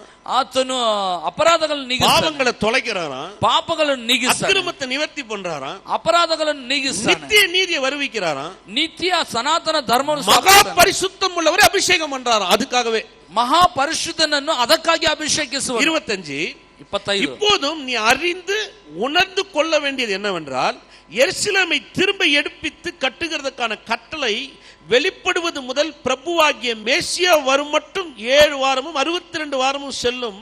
அவைகளில் வீதிகளிலும் அலங்கங்களும் மறுபடியும் கட்டப்படும். ஆனாலும் இடுக்கமான காலங்கள் இப்படி ஆகும். ಇದನ್ನು ತಿಳಿದು ಮಂದಟ್ಟು ಮಾಡಿಕೋ. ಯೆರೂಸಲೇಮು ಜೀರ್ಣೋದ್ಧಾರವಾಗಿ ಕಟ್ಟಲ್ಪಡಲಿ ಎಂಬ ದೈವೋಕ್ತಿಯು ಹೊರಡುವುದ ಅಂದಿನಿಂದ ಅಭಿಷಕ್ತನಾದ ಪ್ರಭುವು ಬರುವುದರೊಳಗೆ 7 ವಾರಗಳು ಕಳೆಯಬೇಕು. ಅದು ಪುನಃ ಕಟ್ಟಲ್ಪಟ್ಟು 62 ವಾರ ಇರುವುದು. ಅದಕ್ಕೆ ಚೌಕವೂ ಕಂದಕವೂ ಇರುವವು. ಆ ಕಾಲವು ಬಹು ಕಷ್ಟಕಾಲ 62 ವಾರಗಳಾದ ಮೇಲೆ பிரபுவாகிய மேசியா வருவார்னு சொல்லப்படுது. பிரபுவாದ மெசியನು ಬರುವನು. 26 வரும் பாருங்க. அந்த 62 வாரங்களுக்கு பின்பு மேசியா சங்கரிக்கப்படுவார். 62 ವಾರಗಳಾದ ಮೇಲೆ ಅಭಿಷಕ್ತನೊಬ್ಬನು ಛೇದಿಸಲ್ಪಡುವನು. என்ன பண்றாரு பாருங்க. ಏನ್ ಮಾಡ್ತದೆ? அவருக்காக அல்ல, அது கீழே வாச்சின அப்படியே வரும். அவருக்காக அதை அவர் பண்ணலையா, ಆತನಿಗಾಗಿ ಅದನ್ನು ಮಾಡಲಿಲ್ಲ. ஆனாலும் தமக்காக அல்ல, நகரத்தையும் பரிசுத்த ஸ்தலத்தையும் வரப்போகிற பிரபுவின் ஜனங்கள் அழித்து போடுவார்கள். அதன் முடிவு ஜலம் பிரகாரம் போல இருக்கும். முடிவு பரிந்து யுத்தமும் நாசமும் உண்டாக நியமிக்கப்பட்டதுன்றார். ಅವನಿಗೆ ಏನು ಇರೋದು? ನುಗ್ಗುವ ಪ್ರಭುವಿನ ಜನರು ಪಟ್ಟಣವನ್ನು ಪವಿತ್ರಾಲಯವನ್ನು ಹಾಳು ಮಾಡುವರು. ತುಂಬಿ ತುಳುಕುವ ಪ್ರಳಯವು ಪಟ್ಟಣವನ್ನು ಕೊನೆಗಾಣಿಸುವುದು. ಅಂತ್ಯದವರೆಗೂ ಯುದ್ಧಗಾಣುವುದು. மேசியா சங்கரிக்கப்படுவார். ಮೆಸ್ಸಿಯನು ಅರ್ಥ ಮಾಡಲ್ಪಡುವನು. ಅದನ್ನು ವಿಶ್ವಾಸಿக்கிறீங்க. மீட் பண்றது ரொம்ப பெரிய காரியம் பாருங்க. விமோச்சனை ಅನ್ನೋದು ಬಹಳ ದೊಡ್ಡ ವಿಷಯ. நீங்களும் நானும் இயேசுவை விசுவாசிக்கிறோம், மீட்கப்பட்ட ஜனம் நம்ம சொல்லும் போதே அதுல ஒரு பெரிய உறுதி இருக்குதுங்க. ನೀವು ನಾನು ಮೆಸ್ಸಿಯನ ಮುಖಾಂತರ ವಿಮೋಚಿಸಲ್ಪಟ್ಟಿದ್ದೇವೆ ಅಂತ ಹೇಳುವಾಗಲೇ ಅದರಲ್ಲಿ ಒಂದು ದೊಡ್ಡ ಒಂದು ದೃಢತೆ ಇದೆ. ஏன் அவ்வளவு பெரிய உறுதினா, அந்த மீட்பு தான் நம்ம வாழ்க்கையில மிக விலையேறப்பட்டது. ஏன்னா அதுக்காக ஒரு கிரயம், அந்த கிரயம் என்னன்னா அவருடைய ரத்தம், விலையேறப்பட்ட ரத்தம். ಯಾಕೆ ಅಷ್ಟೊಂದು ದೃಢತೆ ಅಂತ ಹೇಳುವಾಗ ಆತನ ವಿಮೋಚನೆ ಅಷ್ಟು ದೊಡ್ಡ ಕಾರ್ಯ? ಕಾರಣ ಏನಂದ್ರೆ ಆತನ ರಕ್ತ ಅಷ್ಟು ದೊಡ್ಡ ಒಂದು ಬೆಲೆ ಕ್ರಯವನ್ನು ಕೊಟ್ಟು ವಿಮೋಚಿಸಿದ. ಮತ್ತೇಯು 20-28 வாசிக்கிறோம். மத்தாயின சுவார்த்தை 20-28 இயேசு சொல்றாரு பாருங்க. இயேசு மாತಾಡ್ತಾನೆ ನೋಡ್ರಿ. அப்படியே மனுஷகுமாரனும் ஊழியம் கொள்ளும்படி வராமல் ஊழியம் செய்யவும் ಅನೇಕரை மீட்கும் பொருளாக தம்முடைய ಜೀವனை கொடுக்கும் வந்தார். ಹಾಗೆಯೇ ಮನುಷ್ಯ ಕುಮಾರನು ಸೇವೆ ಮಾಡಿಸಿಕೊಳ್ಳುವುದಕ್ಕೆ ಬರಲಿಲ್ಲ, ಸೇವೆ ಮಾಡುವುದಕ್ಕೂ ಅನೇಕರನ್ನು ಬಿಡಿಸಿಕೊಳ್ಳುವುದಕ್ಕಾಗಿ ತನ್ನ ಪ್ರಾಣವನ್ನು ಈಡುಕೊಡುವುದಕ್ಕೂ ಬಂದನು ಎಂದು ಹೇಳಿದನು. ಯೇಸು சொல்றாருங்க, ಯೇಸು ಹೇಳಿದ, நான் வந்து ஒரு ஊழியத்தை கொல்லும்படின்னு சொன்னா ஒரு ஊழியத்தை ஆரம்பிக்கிறதுக்கு நான் வரல. ನಾನು ಒಂದು ಸೇವೆ ಮಾಡಿಸಿಕೊಳ್ಳುವುದಕ್ಕಾಗಿ ಅಂತ ಹೇಳಿದ್ರೆ ಒಂದು ಸೇವೆ ಪ್ರಾರಂಭಿಸಲಿಕ್ಕಾಗಿ ಬರಲಿಲ್ಲ. இல்ல, ஊழியத்தை செய்யும்படி நான் வந்தேன். ಸೇವೆ ಮಾಡುವುದಕ್ಕಾಗಿ ಬಂದೆ. ஊழியம் வாங்குறது அது வேற, ஊழியம் செய்யறதுன்றது வேற. ಸೇವೆ ಮಾಡಿಸಿಕೊಳ್ಳೋದು ಅನ್ನೋದು ಬೇರೆ, ಸೇವೆ ಮಾಡೋದು ಅನ್ನೋದೇ ಬೇರೆ. அதனாலதான் இயேசு சொல்லும்போது அந்த வார்த்தையை பயன்படுத்துகிறாரு, மனுஷகுமாரன் ஊழியம் கொல்லும்படி வரல. ಆದ್ರಿಂದಲೇ ಯೇಸು ಮಾತಾಡುವಾಗ ಪದ ಉಪಯೋಗಿಸ್ತಾನೆ, ಮನುಷ್ಯ ಕುಮಾರನು ಸೇವೆ ಮಾಡಿಸಿಕೊಳ್ಳುವುದಕ್ಕೆ ಬರಲಿಲ್ಲ, ஊழியம் செய்யவும் அநேகரை மீட்கும் பொருளாக தம்முடைய ஜீவனை கொடுக்கும் வந்தார். ಸೇವೆ ಮಾಡುವುದಕ್ಕೂ ಅನೇಕರನ್ನು ಬಿಡಿಸಿಕೊಳ್ಳುವುದಕ್ಕಾಗಿ ತನ್ನ ಪ್ರಾಣವನ್ನು ಈಡುಕೊಡುವುದಕ್ಕೂ ಬಂದನು. அப்படின்னா என்ன ಅಂದ್ರೆ ಏನು? நான் இந்த பூமியில பிறந்ததே என் ஜீவனை கொடுக்கிறதுக்காகவே நான் பிறந்தேன். நான் பிறந்ததே மரிக்கிறதுக்காக. ಈ ಭೂಮಿಯಲ್ಲಿ ನಾನು ಹುಟ್ಟಿದ್ದೆ ಜೀವ ಕೊಡಲಿಕ್ಕಾಗಿ, ಮರಣವನ್ನು ಹೊಂದಲಿಕ್ಕಾಗಿ ನಾನು ಹುಟ್ಟಿರೋದು. நான் பிறந்ததே இந்த கல்வாரி சிலுவையில என் ரத்தத்தை சிந்தறதுக்காகவே, இதன் மூலமாக ஜீவன் உண்டு, அதுக்காகவே நான் பிறந்தேன். ನಾನು ಹುಟ್ಟಿರೋದೇ ಕಲ್ವಾರಿ ಶಿಲುಬೆಯಲ್ಲಿ ರಕ್ತವನ್ನು ಸುರಿಸಲಿಕ್ಕಾಗಿ, ನಾನು ಜೀವವನ್ನು ಕೊಡಲಿಕ್ಕಾಗಿ. அதான் ஊழியம் செய்யிறது, ಅದೇ ಸೇವೆ ಮಾಡೋದು. ஏன்னா நான் செய்ய வந்த ஒரு காரியத்தை நான் செய்ய வந்தேன். ನಾನು ಒಂದು ಕಾರ್ಯವನ್ನು ಮಾಡಲಿಕ್ಕಾಗಿ ಬಂದೆ. இயேசு எப்படி பேசுறாரு பாருங்க. ಯೇಸು ಯಾವ ರೀತಿ ಮಾತಾಡ್ತಾರೆ. அதனாலதான் பாருங்க, இயேசுன்னு சொல்லும்போது ஏதோ ஒரு மத தலைவர் மாதிரி கிடையாது. ಆದ್ರಿಂದಲೇ ಯೇಸು ಅಂತ ಹೇಳುವಾಗ ಏನೋ ಒಂದು ಮತದ ನಾಯಕನಾಗಿ ಅಲ್ಲ. ಯೇಸು ತನಿತನ್ಮೆ. ಯೇಸು ಅಂತ ಹೇಳಿದ್ರೆ ಪ್ರತ್ಯೇಕಿಸಲ್ಪಟ್ಟ ஒரு அவதாரம் கிடையாது. ಈತನು ಒಬ್ಬ ಒಂದು ಅವತಾರವಾಗಿ ಅಲ್ಲ, ஒரு அவதாரமா வந்தவர் கிடையாது. ಈತನು ಒಂದು ಅವತಾರವಾಗಿ ಬಂದವನಲ್ಲ. இவர் வந்து அப்படியே மத்தவங்கள மாதிரி ஏதோ ஒரு நல்ல போதனையை கொடுக்கிறதுக்காக வரல. ಇತರರಂತ ಒಂದು ಒಳ್ಳೆ ಬೋಧನೆಗಳು ಕೊಡ್ಲಿಕ್ಕಾಗಿ ಅಲ್ಲ. இல்ல, இவர் வந்து நம்முடைய மனதை கண்ட்ரோல் பண்றது எப்படி, ஆவியை கண்ட்ரோல் பண்றது அப்படி எல்லாம் சொல்ல வரல. ಅಥವಾ ಈತನು ಬಂದು ನಮ್ಮ ಮನವನ್ನು ನಿಯಂತ್ರಿಸೋದು ಹೇಗೆ, ಆತ್ಮವನ್ನು ನಿಯಂತ್ರಿಸೋದು ಹೇಗೆ, ಆ ರೀತಿನೂ ಅಲ್ಲ. இவர் ಇறங்கி வந்ததே என்ன, ಈತನು ಇಳಿದು ಬಂದ ಕಾರಣ ಏನು? மனிதனை மீட்கணும், அதான் அவருடைய நோக்கம். ಮನುಷ್ಯನನ್ನು ವಿಮೋಚಿಸಬೇಕು. அவன் ஆவி, அவன் ஆத்மா, அவன் சரீரத்தை அப்படியே மீட்டெடுக்கணும். அதுக்கு ஒரு விலகிரியம் வேணும், அது இவருடைய ரத்தம் மாத்திரமே. ಮನುಷ್ಯನ ಪ್ರಾಣ, ಆತ್ಮ, ಶರೀರವನ್ನು ವಿಮೋಚಿಸಬೇಕು. ವಿಮೋಚಿಸಲಿಕ್ಕೆ ಒಂದೇ ಮಾರ್ಗ ಆತನ ರಕ್ತ ಮಾತ್ರವೇ. அதனாலதான் கிறிஸ்து இயேசுன்னு சொல்லும் போதே அதுல ஒரு பெரிய நோக்கம் இருக்குதுன்னு தெரிஞ்சு. ಆದ್ರಿಂದ ಕ್ರಿಸ್ತ ಯೇಸು ಅಂತ ಹೇಳುವಾಗಲೇ ಅದರಲ್ಲಿ ಒಂದು ದೊಡ್ಡ ಉದ್ದೇಶ ಇದೆ. ரோமர் 3ஆம் அதிகாரத்தை வாங்க. ಬನ್ನಿ, ರೋಮಾಪುರದವರಿಗೆ 3ನೇ ಅಧ್ಯಾಯ. பவுல் பேசுறாரு பாருங்க, 3:24. ಪೌಲನ್ ಮಾತಾಡ್ತಾನೆ ನೋಡ್ರಿ, 3:24. இலவசமாய் அவருடைய கிருபையினாலே கிறிஸ்து இயேசுவில் உள்ள மீட்பை கொண்டு நீதிமானாக்கப்படுகிறீர்கள். ಅವರು ನೀತಿವಂತರೆಂದು ನಿರ್ಣಯ ಹೊಂದುವುದು ದೇವರ ಉಚಿತಾರ್ಥವಾದ ಕೃಪೆಯಿಂದಲೇ, ಕ್ರಿಸ್ತ ಯೇಸುವಿನಿಂದ ಆದ ಪಾಪ ವಿಮೋಚನೆಯ ಮೂಲಕವಾಗಿ ಆಗುವುದು. என்ன சொல்றாரு? ಏನ್ ಹೇಳ್ತಾನೆ? இலவசமாய் அவருடைய கிருபையினாலே கிறிஸ்து இயேசுவில் உள்ள, கிறிஸ்து இயேசுக்குள்ளதான் அந்த காரியம் அடங்கிறது. அதனாலதான் அந்த வார்த்தை வருது, இலவசமாய். அந்த இலவசம் சொல்றதுனால அதுக்கு என்ன அர்த்தம் சொல்றேன். இலவசமாய் அவருடைய கிருபையினாலே கிறிஸ்து இயேசுவில் உள்ள மீட்பை கொண்டு நீதிமானாக்குறார். ಅವರು ನೀತಿವಂತರೆಂದು ನಿರ್ಣಯ ಹೊಂದುವುದು ದೇವರ ಉಚಿತಾರ್ಥ. ಉಚಿತಾರ್ಥ ಅನ್ನೋ ಪದನ ನಾವು ನೋಡೋಣ. ಉಚಿತಾರ್ಥವಾದ ಕೃಪೆಯಿಂದಲೇ ಯೇಸು ಕ್ರಿಸ್ತುವಿನಿಂದಾದ ಪಾಪ ವಿಮೋಚನೆಯ ಮೂಲಕವಾಗಿ ಆಗುವುದು. இலவசம் சொன்னீங்கன்னா நம்ம ஊர்ல தர அந்த இலவசமா நினைச்சிடாதீங்க. ಉಚಿತ ಅಂತ ಹೇಳಿದ್ರೆ ನಮ್ಮೂರಲ್ಲಿ ಹೇಳೋ ರೀತಿಯಲ್ಲಿ ಉಚಿತವಾಗಿ ಅಲ್ಲ. சோப்பு வாங்கினா டப்பா இலவசம், ಸೋಪ್ ಪಡ್ಕೊಂಡ್ರೆ ಡಬ್ಬ ಉಚಿತ, கோட்டு வாங்கினீங்கன்னா அதுக்கான ஆங்கர் இலவசம், ಕೋಟ್ ನೀವು ತೆಗೆದುಕೊಂಡ್ರೆ ಅದಕ್ಕೆ ಹ್ಯಾಂಗರ್ ಉಚಿತ. நீங்க இந்த மாசம் முதல்ல வரும்போது ரேஷன் கடையில போய் பாத்தீங்கன்னா இந்த டி-மார்ட் அங்கெல்லாம் போனீங்கன்னா எல்லாத்துக்கும் ஒரு ஃப்ரீ வச்சிருப்பாங்க. ನೀವು ತಿಂಗಳು ಮೊದಲನೇ ವಾರದಲ್ಲಿ ಹೋದ್ರೆ ನೀವು ಮನೆಗೆ ಬೇಕಾದ ಕೊಂಡುಕೊಳ್ಳುವಾಗ ಅದದು ಉಚಿತ ಅಂತ ಹಾಕಿರ್ತೀವಿ. 3 சோப்பு வாங்கினா ஒரு சோப் ஃப்ரீயா இருக்கும். 3 ಸೋಪ್ ಪಡ್ಕೊಂಡ್ರೆ 1 ಸೋಪ್ ಉಚಿತ. என்ன 50 ரூபாய் இருந்துச்சுன்னா நீங்க அன்னைக்கு வந்து நீங்க 40 ரூபாய் விற்பான். ಎಣ್ಣೆ 50 ರೂಪಾಯಿ ಅಂತ ಹೇಳಿದ್ರೆ ಆ ದಿನ 40 ರೂಪಾಯಿ ಮಾರ್ತಾನೆ. இது வந்து இலவசம், அதனால இயேசு எது இலவசம், அந்த இலவசம் தான் நமக்கு மனதிலே இருக்கும். ಉಚಿತ ಅಂತ ಹೇಳಿದ್ರೆ ನಮಗೆ ಇಂತ ಕಾರ್ಯಗಳೇ ನಮ್ಮ ಯೋಚನೆಗೆ ಬರೋದು. இல்ல, இங்க என்ன சொல்ல வராரு, ಇಲ್ಲಿ ಏನನ್ನ ಹೇಳಲಿಕ್ಕೆ ಬರ್ತಾರೆ? இலவசமாய் அவருடைய கிருபையினாலேன்னு சொல்லும்போது இதை யாராலையும் வாங்க முடியாது, அதனால அவர் என்ன பண்றாரு, இலவசமா கொடுக்குறாரு. ಉಚಿತಾರ್ಥವಾದ ಕೃಪೆಯಿಂದಲೇ ಅಂತ ಹೇಳಿದ್ರೆ ಇದನ್ನ ಯಾರು ಪಡಕೊಳ್ಳಿಕ್ಕೆ ಸಾಧ್ಯವಿಲ್ಲ. ಆದ್ರಿಂದ ದೇವರು ಇದನ್ನು ಉಚಿತಾರ್ಥವಾಗಿ இது வாங்க முடியாதனால இலவசமா தராரே தவிர இது இலவசமா தரதுனால ஒரு சீப்பான பொருள் அல்ல. ಇದು ಕೊಂಡುಕೊಳ್ಳಿಕ್ಕೆ ಆಗದ ಕಾರಣ ಉಚಿತಾರ್ಥವಾಗಿ ಕೊಡ್ತಾನೆ ಹೊರತು ಇದು ಉಚಿತಾರ್ಥವಾಗಿ ಕೊಡುವುದರಿಂದ ಇದು ಬಹಳ ಅಲ್ಪವಾದದಲ್ಲ. ஏன்னா இயேசு கிறிஸ்துவுடைய மீட்பை நான் பெற்றுக்கொள்ளணும்னு சொன்னா அவர் ரத்தம் எனக்கு வேணும், இருக்கணும். அந்த ரத்தம் இருந்தா தான் நான் மீட்பு வரும். அந்த மீட்பு இருந்தா நான் நீதிமான் ஆக முடியும். ನಾನು ಯೇಸು ಕ್ರಿಸ್ತನ ನಾನು ಪಾಪದಿಂದ ಬಿಡುಗಡೆ ಹೊಂದಬೇಕಾದ್ರೆ ಯೇಸು ಕ್ರಿಸ್ತನ ರಕ್ತ ಬೇಕು. ರಕ್ತ ಇರೋದಾದ್ರೆ ಮಾತ್ರ ಅದರಿಂದ ನಾನು ವಿಮೋಚನೆ ನೋಡ್ಲಿಕ್ಕೆ ಸಾಧ್ಯ. அப்பதான் நான் நீதிமானா நிக்க முடியும். ಆಗಲೇ ನಾನು ನೀತಿವಂತನಾಗಿ ನಿಲ್ಲಿಕ್ಕೆ இப்போ எனக்கு இது வேணும்னு சொன்னா எனக்கு அதை வாங்குறதுக்கு என்கிட்ட ஒண்ணுமே இல்ல. அதை வாங்கக்கூடிய அளவுக்கு இந்த பூமியில எந்த மனுஷனும் இல்ல, எந்த பொருளும் கிடையாது. ಈಗ ನಾನು ಅದನ್ನು ಪಡ್ಕೋಬೇಕು, ಹೊಂದಿಕೊಳ್ಬೇಕಾದ್ರೆ ಅದನ್ನು ಪಡ್ಕೊಳ್ಳಿಕ್ಕಾಗಿ ಪಾವತಿಸಲಿಕ್ಕಾಗಿ ನನ್ನ ಬಳಿ ಏನೂ ಇಲ್ಲ. ಮಾತ್ರವಲ್ಲ, ಇಡೀ ಲೋಕದಲ್ಲೇ ಅದನ್ನು ಪಾವನೆ ಮಾಡ್ಕೊಳ್ಳಿಕ್ಕಾಗಿ ಯಾವುದೊಂದು ಇಲ್ಲ. அதனாலதான் இங்க சொல்றாரு பவுல், இலவசமாய் அதை நீங்க பெற்றீங்கன்றாரு. ಆದ್ರಿಂದಲೇ ಇಲ್ಲಿ ಹೇಳ್ತದೆ, ಉಚಿತಾರ್ಥವಾಗಿ ನೀವು ಪಡ್ಕೊಂಡು. 25 வாசி பாருங்க. 25 ನೋಡಿ. தேவன் பொறுமையா இருந்த முற்காலத்தில் நடந்த பாவங்களையும் தாம் பொறுத்து கொண்டதை குறித்தும், அந்த வார்த்தை வாசகம், தம்முடைய நீதியை காண்பிக்கும் பொருட்டாகவும் தாம் நீதி உள்ளவரும் இயேசு கிறிஸ்துவிடத்தில் விசுவாசமாய் இருக்கிறவனை நீதிமானாய் ஆக்கிறவருமாய் விளங்கும்படி இக்காலத்திலே தமது நீதியை காண்பிக்கும் பொருட்டாகவும். ಈತನು ತನ್ನ ರಕ್ತವನ್ನು ಸುರಿಸಿ ನಂಬಿಕೆ ಇದ್ದವರಿಗಾಗಿ ಕೃಪಾಧಾರವಾಗಬೇಕೆಂದು ದೇವರು ಈತನನ್ನು ಮುಂದಿಟ್ಟನು. ದೇವರು ಹಿಂದಿನ ಕಾಲದ ಪಾಪಗಳನ್ನು ದಂಡಿಸದೆ ಸಹಿಸಿಕೊಂಡಿರಲಾಗಿ ತನ್ನ ನೀತಿಯನ್ನು ಈಗಿನ ಕಾಲದಲ್ಲಿ ಹೀಗೆ ತೋರಿಸಿ ತಾನು ನೀತಿ ಸ್ವರೂಪನಾಗಿಯೂ ಯೇಸುವಿನಲ್ಲಿ ನಂಬಿಕೆ ಇಡುವವರನ್ನು ನೀತಿವಂತರೆಂದು ನಿರ್ಣಯಿಸುವವನಾಗಿಯೂ ಕಾಣಿಸಿಕೊಂಡಿದ್ದಾನೆ. முதலாவது பாருங்க, நீதியை காமிக்கணும். ಮೊದಲನೇದಾಗಿ ನೋಡ್ರಿ, ನೀತಿಯನ್ನು இரண்டாவது ತೋರಿಸಬೇಕು. அவர் நீதி உள்ளவரா இருக்கிறார். ಎರಡನೇ ನೀತಿ ಸ್ವರೂಪನಾಗಿ. மூணாவது இயேசு கிறிஸ்துவின் மேல் விசுவாசமாய் இருக்கிறவனை நீதிமானாய் மாத்துகிறார். ಮೂರನೇದಾಗಿ ಯೇಸುವಿನಲ್ಲಿ ನಂಬಿಕೆ ಇಡುವವರನ್ನು ನೀತಿವಂತರೆಂದು ನಿರ್ಣಯಿಸ್ತಾನೆ. இக்காலத்திலே தமது நீதியை காண்பிக்கும் பொருட்டாக தான் இவ்வளவு பெரிய காரியத்தை செய்றார். ಈಗಿನ ಕಾಲದಲ್ಲಿ ಹೀಗೆ ನೀತಿಯನ್ನು ತೋರಿಸಲಿಕ್ಕಾಗಿ ಇಷ್ಟು ದೊಡ್ಡ ಕಾರ್ಯ. 26ல சொல்றாரு பாருங்க, 26 கிறிஸ்து இயேசுவுடைய ரத்தத்தை பற்றும் விசுவாசத்தினாலே, திரும்ப வரார் பாருங்க பவுல், கிறிஸ்து இயேசுவுடைய ரத்தத்தை பற்றும் விசுவாசத்தினாலே பலிக்கும் கிருபாதார பலியாக அவரை ஏற்படுத்தினார்.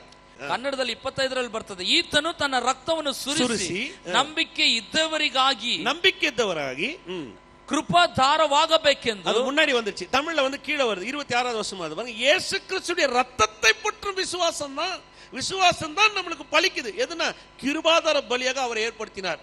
அதுக்காகவே அவர் பலியாக, கிருபையின் பலியாக உங்களுக்காக எனக்காக சிலுவையில் ஏற்படுத்தினார். ನೋಡ್ರಿ, ಕೃಪಾಧಾರವಾದ ಬಲಿಯನಾಗಿ ದೇವರು ಶಿಲುಬೆಯಲ್ಲಿ ಆತನನ್ನು ನೇಮಿಸಿದ.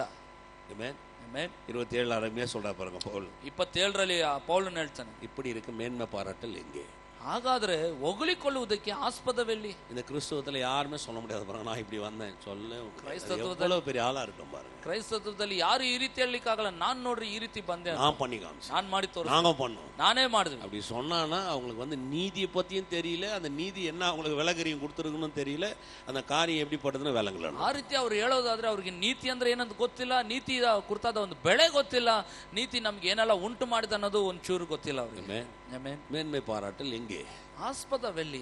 ஒன்றும் கிடையாதுங்க, ಏನೂ ಇಲ್ಲ. அதனாலதான் இந்த ஒரு வார்த்தையை நம்ம ரொம்ப சுலபமா பயன்படுத்தும். ಆದ್ರೆ ನಾವು ಈ ಒಂದು ಪದ ನಾವು ಸುಲಭವಾಗಿ ಉಚ್ಚರಿಸ್ತೇವೆ. எல்லாம் கர்த்தருடைய கிருபை பிரதர். ಎಲ್ಲ ದೇವರ ಕೃಪೆ ಬ್ರದರ್. இந்த வார்த்தையை ஏன் பயன்படுத்துறோம்? ಪದನ ಯಾಕೆ ಉಪಯೋಗಿಸ್ತೇವೆ? நான் ஒண்ணுமே பண்ண முடியல, ನಾನು ಏನು ಮಾಡ್ಲಿಕ್ಕೆ ಆಗ್ಲಿಲ್ಲ, இத பண்றதுக்கு என் கையில ஒண்ணுமே இல்ல, ಮಾಡ್ಲಿಕ್ಕೂ ನನ್ನಲ್ಲಿ ಏನು ಇಲ್ಲ, இத பண்றதுக்கு நான் லாக்கியம் கிடையாது, ಇದನ್ನು ಮಾಡ್ಲಿಕ್ಕೆ ನಾನು ಯೋಗ್ಯನೂ ಅಲ್ಲ, பெற்றுக்கொள்றதுக்கு எந்த வழியும் எனக்கு இல்ல, ಇದನ್ನು ಹೊಂದಿಕೊಳ್ಳಿಕ್ಕೆ ಯಾವ ಮಾರ್ಗ ನನಗೆ ಇಲ್ಲ. ஒண்ணே ஒண்ணு சொல்றோம், ಒಂದೇ ಒಂದು ಹೇಳ್ತೇವೆ, கர்த்தருடைய கிருபை பிரதர், ದೇವರ ಕೃಪೆ ಬ್ರದರ್.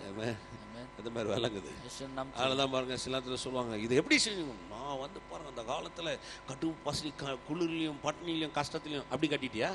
ನೋಡಿ, ಅನೇಕರು ಹೇಳ್ತಾರೆ, ಆ ಕಾಲದಲ್ಲಿ ನೋಡಿ ನಾನು ತುಂಬಾ ಕಷ್ಟದಲ್ಲಿಯೂ ಹಸುವೆಯಲ್ಲಿಯೂ ಚಳಿಯಲ್ಲಿಯೂ ಇದ್ದು ಉಪವಾಸತಿಲ್ಲ, ನಾನು ಇಷ್ಟು ದಿವಸ ಉಪವಾಸದಲ್ಲಿ அவ்வளவு கஷ்டப்பட்டு ಇಷ್ಟು ஊழியத்தை செஞ்சேன், ಈ ಸೇವೆ ಮಾಡಿದೆ. இல்ல முட்டாள் விளங்கல, ಇಲ್ಲ ಬುದ್ಧಿ ನಿನಗೆ ಅರ್ಥವಾಗ್ಲಿಲ್ಲ. கடும் பசியில இருந்திருக்கலாம், புயல்ல இருந்திருக்கலாம், ಕಡು ಹಸುವೆಯಲ್ಲಿಯೂ ಪ್ರವಾಹ ಮಧ್ಯದಲ್ಲಿ இருந்திருக்கலாம், ಚಳಿಯಲ್ಲಿಯೂ ನೀನ್ ಏನ್ ಬೇಕಾದ್ರೂ ಇದ್ದಿರ್ಬೋದು. அதுலலாம் இதை கட்ட முடியாது, ಅದರಿಂದಲ್ಲ ಇದು ಕಟ್ಲಿಕ್ಕೆ ಆಗಲ್ಲ. இதை கட்டுறதுக்கு ஒன்னே ஒண்ணுதான், ಇದನ್ನ ಕಟ್ಲಿಕ್ಕೆ ಒಂದೇ ಒಂದು, அவருடைய ரத்தம் மாத்திரம், ಆತನ ರಕ್ತ ಮಾತ್ರமே.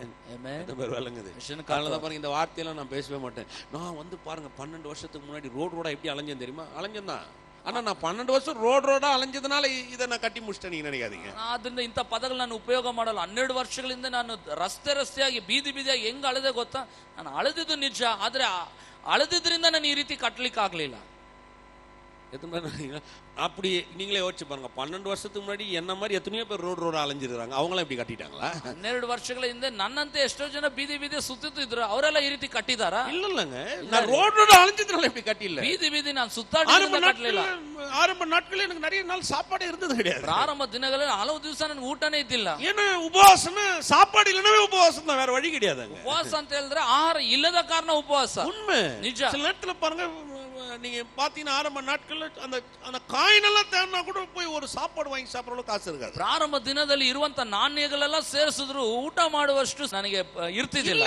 ಇಲ್ಲ, நான் உங்களுக்கு சொன்ன அப்படி எல்லாம் நான் இருந்ததுனால இப்படி கட்டிட்டேன் நீங்க நினைக்கிறீங்களா? ಆ ರೀತಿ ಎಲ್ಲ ಇದ್ದಿದ್ರಿಂದ ಈ ರೀತಿ ಕಟ್ಬಿಟ್ಟೆ ಅಂತ ನೆನೆಸ್ತೀರಾ? அதெல்லாம் கடந்து வந்த பாதை. ಇಲ್ಲ, ಅದೆಲ್ಲ ಹಾದು ಬಂದ மேன்மை பாராட்டல் எங்கே?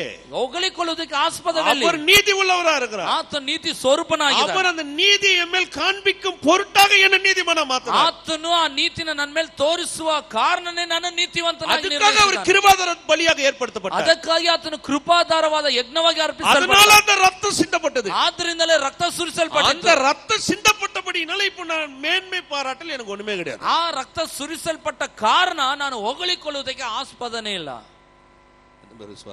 ನಂಬ್ತೀರಿ? அதனாலதான் பாருங்க, கர்த்தரை பிடிச்சிட்டா வாழ்க்கையில சீக்கிரம் மேல வரலாம். ಅದನ್ನ ಕರ್ತನನ್ನು ಹಿಡ್ಕೊಬಿಟ್ರೆ ನೋಡಿ ಜೀವನದಲ್ಲಿ ಬೇಗ ಮೇಲೆ ಬರ್ಬೋದು.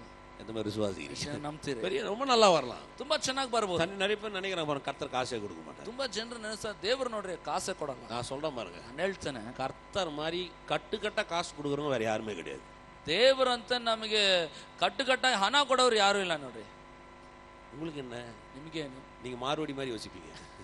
ಸೇಟುಗಳಂತ ಯೋಚಿಸ್ತಾರೆ. அப்படியே சூட் கேஸ்ல ಹಾಗೆ அப்படியே 1000 ரூபாய் கட்டுகளெல்லாம் அடிக்கி 1000 ರೂಪಾಯಿ ಕಟ್ಟುಗಳು ಹಾಗೆ ಜೋಡಿಸಿ தூக்கின்னு வந்து ಹಾಗೆ ದೇವ್ರು ತೆಗೆದುಕೊಂಡು ಬಂದು மகனே கையில வச்சுக்க, ನಿನ್ ಕೈಯಲ್ಲಿ ಇಟ್ಕೋ, போதுமா, ಸಾಕಾ, காலி ஆச்சுன்னு சொல்லு, அடுத்த சூட் கேஸோட வரேன். ಖಾಲಿ ಆಗ್ಬಿಟ್ರೆ ಹೇಳು, ಮತ್ತೆ ಇನ್ನೊಂದು ಸೂಟ್ ಕೇಸ್ ಅಲ್ಲಿ நம்ம புத்தி இந்த மாதிரி அந்த சூட் கேஸ் புத்தி நமக்கு. ನಮ್ ಬುದ್ಧಿ ನೋಡ್ರಿ, ಸೂಟ್ ಕೇಸ್ ಬುದ್ಧಿ.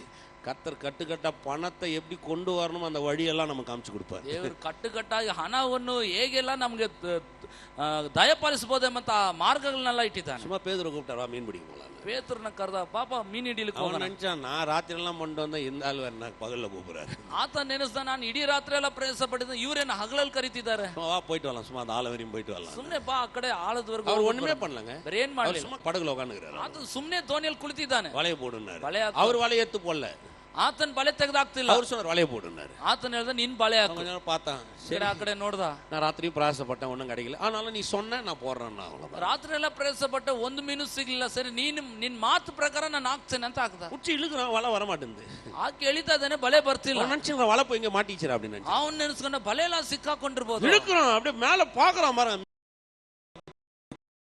ಎಳಿತಾ ಇದ್ರೆ ಬಲೆ ತುಂಬಾ ಮೀನುಗಳು ಜಿಗಿತಾ ಇದೆ, ಒದ್ದಾಡ್ತಾ ಇದೆ. இழுத்து கொட்டுறான், ಎಳೆದು ಹಾಕ್ತಾ ಇದ್ದಾನೆ. ஒரு வலைய தாங்க போட்டான், ಒಂದು ಬಲೆ ಹಾಕಿ இழுத்து கொட்டுறான், ಎಳೆದು ಹಾಕ್ತಾ ಇದ್ದಾನೆ. 2 படகு நிரம்பிச்சான், 2 ದೋಣಿಗಳು ತುಂಬಿತಂತೆ. அப்ப நீங்க யோசிச்சு பாருங்க, அந்த காலத்துல அதை வித்துருந்தானா எவ்வளவு காசு வந்திருக்கு நீங்க நினைக்கிறீங்க? ಅದು ಮಾರಿದ್ರೆ ಎಷ್ಟು ಹಣ ಬಂದಿರಬಹುದು. கட்டுக்கட்டா கொடுப்பாரு கர்த்தர், ಕಟ್ಟುಕಟ್ಟಾಗಿ ರಾಶಿ ರಾಶಿಯಾಗಿ ದೇವರು ಕೊಡ್ತಾರೆ. எத்தனை பேர் விசுவாசிக்கிறீங்க? ನಂಬ್ತೀನಿ, நான் சொல்றேன் பாருங்க, ನಾನು ಹೇಳ್ತೇನೆ, கர்த்தரை மாதிரி பணத்தை உங்களுக்கு கொடுக்கறதுக்கு இந்த பூமியில எந்த மனுஷனும் கிடையாது, எந்த கம்பெனியும் கிடையாது, எந்த நாடும் கிடையாது. ಕರ್ತನಂತೆ ನಿಮಗೆ ಹಣ ದೊರಕಿಸಲು ಈ ಭೂಮಿ ಮೇಲೆ ಒಂದು ಕಂಪನಿ ಇಲ್ಲ, ಯಾವುದೇ ರೀತಿಯಾದ ಒಂದು ಮನುಷ್ಯರಿಲ್ಲ. ಆ ರೀತಿಯಾಗಿ ನಿಮಗೆ ಧಾರಾಳವಾಗಿ ಕೊಡ್ತಾನೆ. போன வாரம் கூட பாருங்க, எனக்கு ஒருத்தர் ஃபோன் பண்றாரு. ಕಳೆದ ವಾರ ನೋಡ್ರಿ, ಒಬ್ರು ಫೋನ್ ಮಾಡ್ತಾರೆ, உனக்கு FCR இருக்குதா, ನಿನಗೆ FCR உனக்கு 12 இருக்குதா, ನಿನಗೆ 12 உனக்கு 80G இருக்குதா, 8G ಇದೆ. நீங்க என்ன பண்ணுங்க, ಏನ್ ಹೇಳ್ತಾರೆ, நீங்க என்னென்ன செய்றீங்கன்றதெல்லாம் பெருசா ஒரு லெட்டர் எழுதி எனக்கு அனுப்பிச்சு வைங்க, நான் உங்களுக்கு ஃபண்ட்ஸ் அனுப்புறேன். ನೀವೇನೆಲ್ಲ ಮಾಡ್ತಿದ್ರು ಒಂದು ಪತ್ರ ಬರೆದು ನನಗೆ ಕಳಿಸ್ರಿ, ನಾನು ನಿಮಗೆ ಫಂಡ್ಸ್ ಕಳಿಸ್ತೇನೆ. நான் சொல்லட்டுமா உங்களுக்கு? ನಾನು கண்டிப்பா அனுப்ப மாட்டாங்க, ಖಂಡಿತವಾಗಿ ಅವ್ರು ಕಳಿಸಲ್ಲ. என்கிட்ட இதெல்லாம் இருந்தா நீ எப்படி ஃபண்ட்ஸ் அனுப்புவ? ನನ್ನ ಹತ್ರ ಇವೆಲ್ಲ ಇದ್ರೆ ನೀನ್ ಹೇಗೆ ಫಂಡ್ಸ್ என்ன வச்சு அவன் ஃபண்ட்ஸ் எடுக்க பாக்குறான், வேற ஒண்ணும் கிடையாது. தெரியுமா உங்களுக்கு? ನನ್ನನ್ನಿಟ್ಟು ಅವನ್ ಫಂಡ್ಸ್ ತೆಗಿಲಿಕ್ಕೆ என்ன ನೋಡಿ, கிரிமினல் புத்தி பாருங்க அவனுக்கு, ಎಂತ ಅಡ್ಡದಿಡ್ಡಿಯದ பலಕೋடி உங்களுக்கு அந்த அதெல்லாம் இந்த கதையை எனக்கு வேணாம், எனக்கு கள்ள உண்டை கொடுத்துருவாரு அவரு.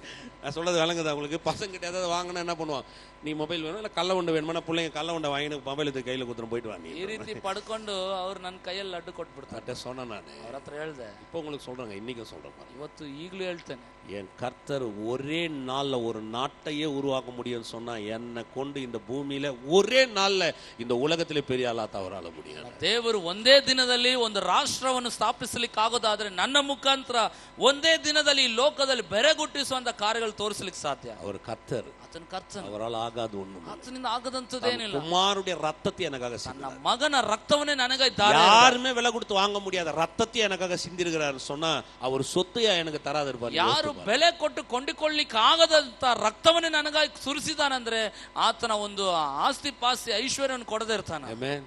ரத்தமே இலவசமா கொடுத்தாரு, ರಕ್ತವೇ ಉಚಿತಾರ್ಥವಾಗಿ ಕೊಟ್ಟ. சொத்தெல்லாம் அவருக்கு ஒண்ணுமே பிரச்சனையே கிடையாது. ಸ್ವತ್ತು ಅನ್ನೋದೆಲ್ಲ ಏನ್ ದೊಡ್ಡ ವಿಷಯನೇ ಇಲ್ಲ ಆತನಿಗೆ. ಅದನ್ನ ವಿಶ್ವಾಸಿ ನಂಬ್ತೀರಾ? கர்த்தர் நல்லவர், கர்த்தன் ಒಳ್ಳೆಯವನು. அதனாலதான் அவர் ரத்தத்தை மதிக்கணும். ಆದ್ರಿಂದ ಆತನ ರಕ್ತವನ್ನು ಗೌರವಿಸಬೇಕು. அதனாலதான் ரத்தத்துல நமக்கு மீட்பு இருக்குது, ಆ ರಕ್ತದಲ್ಲಿ ನಮಗೆ ವಿಮೋಚನೆ ಇದೆ. அதனாலதான் பிசாசு உங்களை பார்த்து பொறாம போடுறான். ಆದ್ರಿಂದ ಸೈತಾನ್ ನಿಮ್ಮನ್ನು ನೋಡುವಾಗ ಆವೇಶಗೊಳ್ತಾನೆ. அதனாலதான் பிசாசு உங்களை இந்த ரத்தத்துல உனக்கு இவ்வளவு நன்மை நடக்குதுன்னு அவனால தாங்க முடியல. ಈ ರಕ್ತದಿಂದ ನಿನಗೆ ಇಷ್ಟೊಂದು ಮೇಲ್ ನಡೀತದೆ ಎಂಬುದಾಗಿ ಅವನಿಂದ ಸಹಿಸಲಿಕ್ಕೆ ஏதாவது ஒண்ணு பண்றான், அவன் ಏನಾದ್ರೂ ಮಾಡ್ತಾನೆ, உன்னை ஏதாவது அலகலிக்கிறான், ನಿನ್ನನ್ನು ಏನಾದ್ರೂ ಅಲುಗಾಡಿಸ್ತಾನೆ, பண்றான், ನಿನ್ನನಿಗೆ ಅಡ್ಡಿಪಡಿಸ್ತಾ ಇದ್ದಾನೆ, ஏதாவது பண்றான், ಅವನಿಗೆ ಏನಾದ್ರೂ குடும்பத்துல ஏதாவது பண்றான், ಕುಟುಂಬದಲ್ಲಿ ಏನಾದ್ರೂ ಮಾಡ್ತಿದ್ದ. அவன் என்ன பண்ணாலும் இந்த ரத்தத்திலிருந்து என்னை பிரித்தெடுக்க யாராலையும் முடியாது. ಅವನು ಏನೇ ಮಾಡಿದ್ರು ಈ ರಕ್ತದಿಂದ ನನ್ನನ್ನು ಬಿಡಿಸಿಕೊಳ್ಳಿಕ್ಕೆ ಯಾರಿಗೂ ಸಾಧ್ಯವಿಲ್ಲ. மனமுகர்ந்து உங்களுக்காக மீட்கும் பொருளாய் தன் சொந்த ரத்தத்தையே சிந்திருக்கிறார். ಮನಪೂರ್ವಕವಾಗಿ ನಿಮ್ಮನ್ನು ವಿಮೋಚಿಸಬೇಕೆಂಬ ಕಾರಣದಿಂದಲೇ ತನ್ನ ಇಡೀ ರಕ್ತವನ್ನು ಧಾರೆಗೆಳೆದ. மீட்பை பார்த்தோம், ವಿಮೋಚನೆ ನೋಡಿದ್ವಿ, வார வாரம் மன்னிப்பை பார்ப்போம். ಬರೋ ವಾರ ಕ್ಷಮಾಪಣೆ ನೋಡೋಣ. ஃபர்கிவ்னஸ்னா என்ன, மன்னிக்கிறதுனா என்ன, ಕ್ಷಮಿಸೋದಂದ್ರೆ ಏನು? கர்த்தர் எப்படி மன்னிச்சாருன்னு காமிக்கிறேன். உலகம் மன்னிக்கிற மாதிரி எல்லாம் நினைச்சிடாதீங்க. ದೇವರು ಯಾವ ರೀತಿ ಕ್ಷಮಿಸಿದ ಲೋಕವು ಕ್ಷಮಿಸೋ ರೀತಿಯಲ್ಲಿ. அடுத்து சுத்திகரிப்புனா என்னன்னு காமிக்கிறேன். ನಂತರವಾಗಿ ಶುದ್ಧೀಕರಣ ಅಂದ್ರೆ ಏನು? வேதத்துல நிறைய இருக்கு சுத்திகரிப்புன்னு இருக்குது பாருங்க. ಸತ್ಯವೇದದಲ್ಲಿ ತುಂಬಾನೇ ಶುದ್ಧೀಕರಣ ಅಂತಿದೆ. அப்படினா என்னன்றத காமிக்கிறேன். ಅಂದ್ರೆ ಏನಂತ ತೋರಿಸ್ತೀನಿ. ನಿನಗೆ ವಂದನೆ தகப்பனே, மை துதிக்கிறோம். ತಂದೆ ನಿನ್ನ ಸ್ತುತಿಸ್ತೇವೆ. எல்லாரும் கரங்களை வைத்து ஸ்தோத்திரம், ಕರಗಳನ್ನೆತ್ತಿ ಸ್ತೋತ್ರ ಮಾಡೋಣ. அவர் உங்களுக்கு அளவுக்கு அதிகமா நேசிக்கிறார். ಮಿತಿ ಮೀರಿದ ಪ್ರೀತಿಯನ್ನು ನಿಮಗೆ ತೋರಿಸಿದ್ದಾನೆ. யாருமே செய்ய முடியாது, ಯಾರು ಮಾಡ್ಲಿಕ್ಕೆ ಆಗಲ್ಲ. நம்ம தாய் கூட பால் கொடுக்கும் போது சில ரத்த துளிகளை வேணா கொடுத்துருக்கலாம். ನಮ್ಮ ಹೆತ್ತ ತಾಯಿ ನಮಗೆ ಹಾಲು ಕುಡಿಸುವಾಗ ಕೆಲವೊಂದು ರಕ್ತದ ಹನಿಗಳನ್ನು ನಮಗೆ ಚೆಲ್ಲಿರಬಹುದು. ஆனா இயேசு தன்னுடைய சொந்த ரத்தத்தை அந்த பூமியில இருக்கிற ஒவ்வொரு மனுஷனுக்காக கடைசி வரையும் சிந்தினார். ஏன்னா நித்திய ஜீவனே நமக்காக கொடுக்கும்படி ಯೇಸು ಸ್ವಾಮಿಯು ತನ್ನ ದೇಹದ ಇಡೀ ರಕ್ತವನ್ನು ನಮಗೋಸ್ಕರ ಕೊಟ್ಟ ಕಾರಣ ಈ ಲೋಕದಲ್ಲಿರುವ ಪ್ರತಿ ಮನುಷ್ಯನು ಬಿಡುಗಡೆಯನ್ನು ಕಾಣಬೇಕೆಂಬುದಕ್ಕೆ. ஹல்லேலூயா, ஹல்லேலூயா. ஓ ஸ்தோத்திரம், ಸ್ತೋತ್ರ ದೇವ, ஸ்தோத்திரம், ಸ್ತೋತ್ರ ದೇವ, ஸ்தோத்திரம், ಸ್ತೋತ್ರ.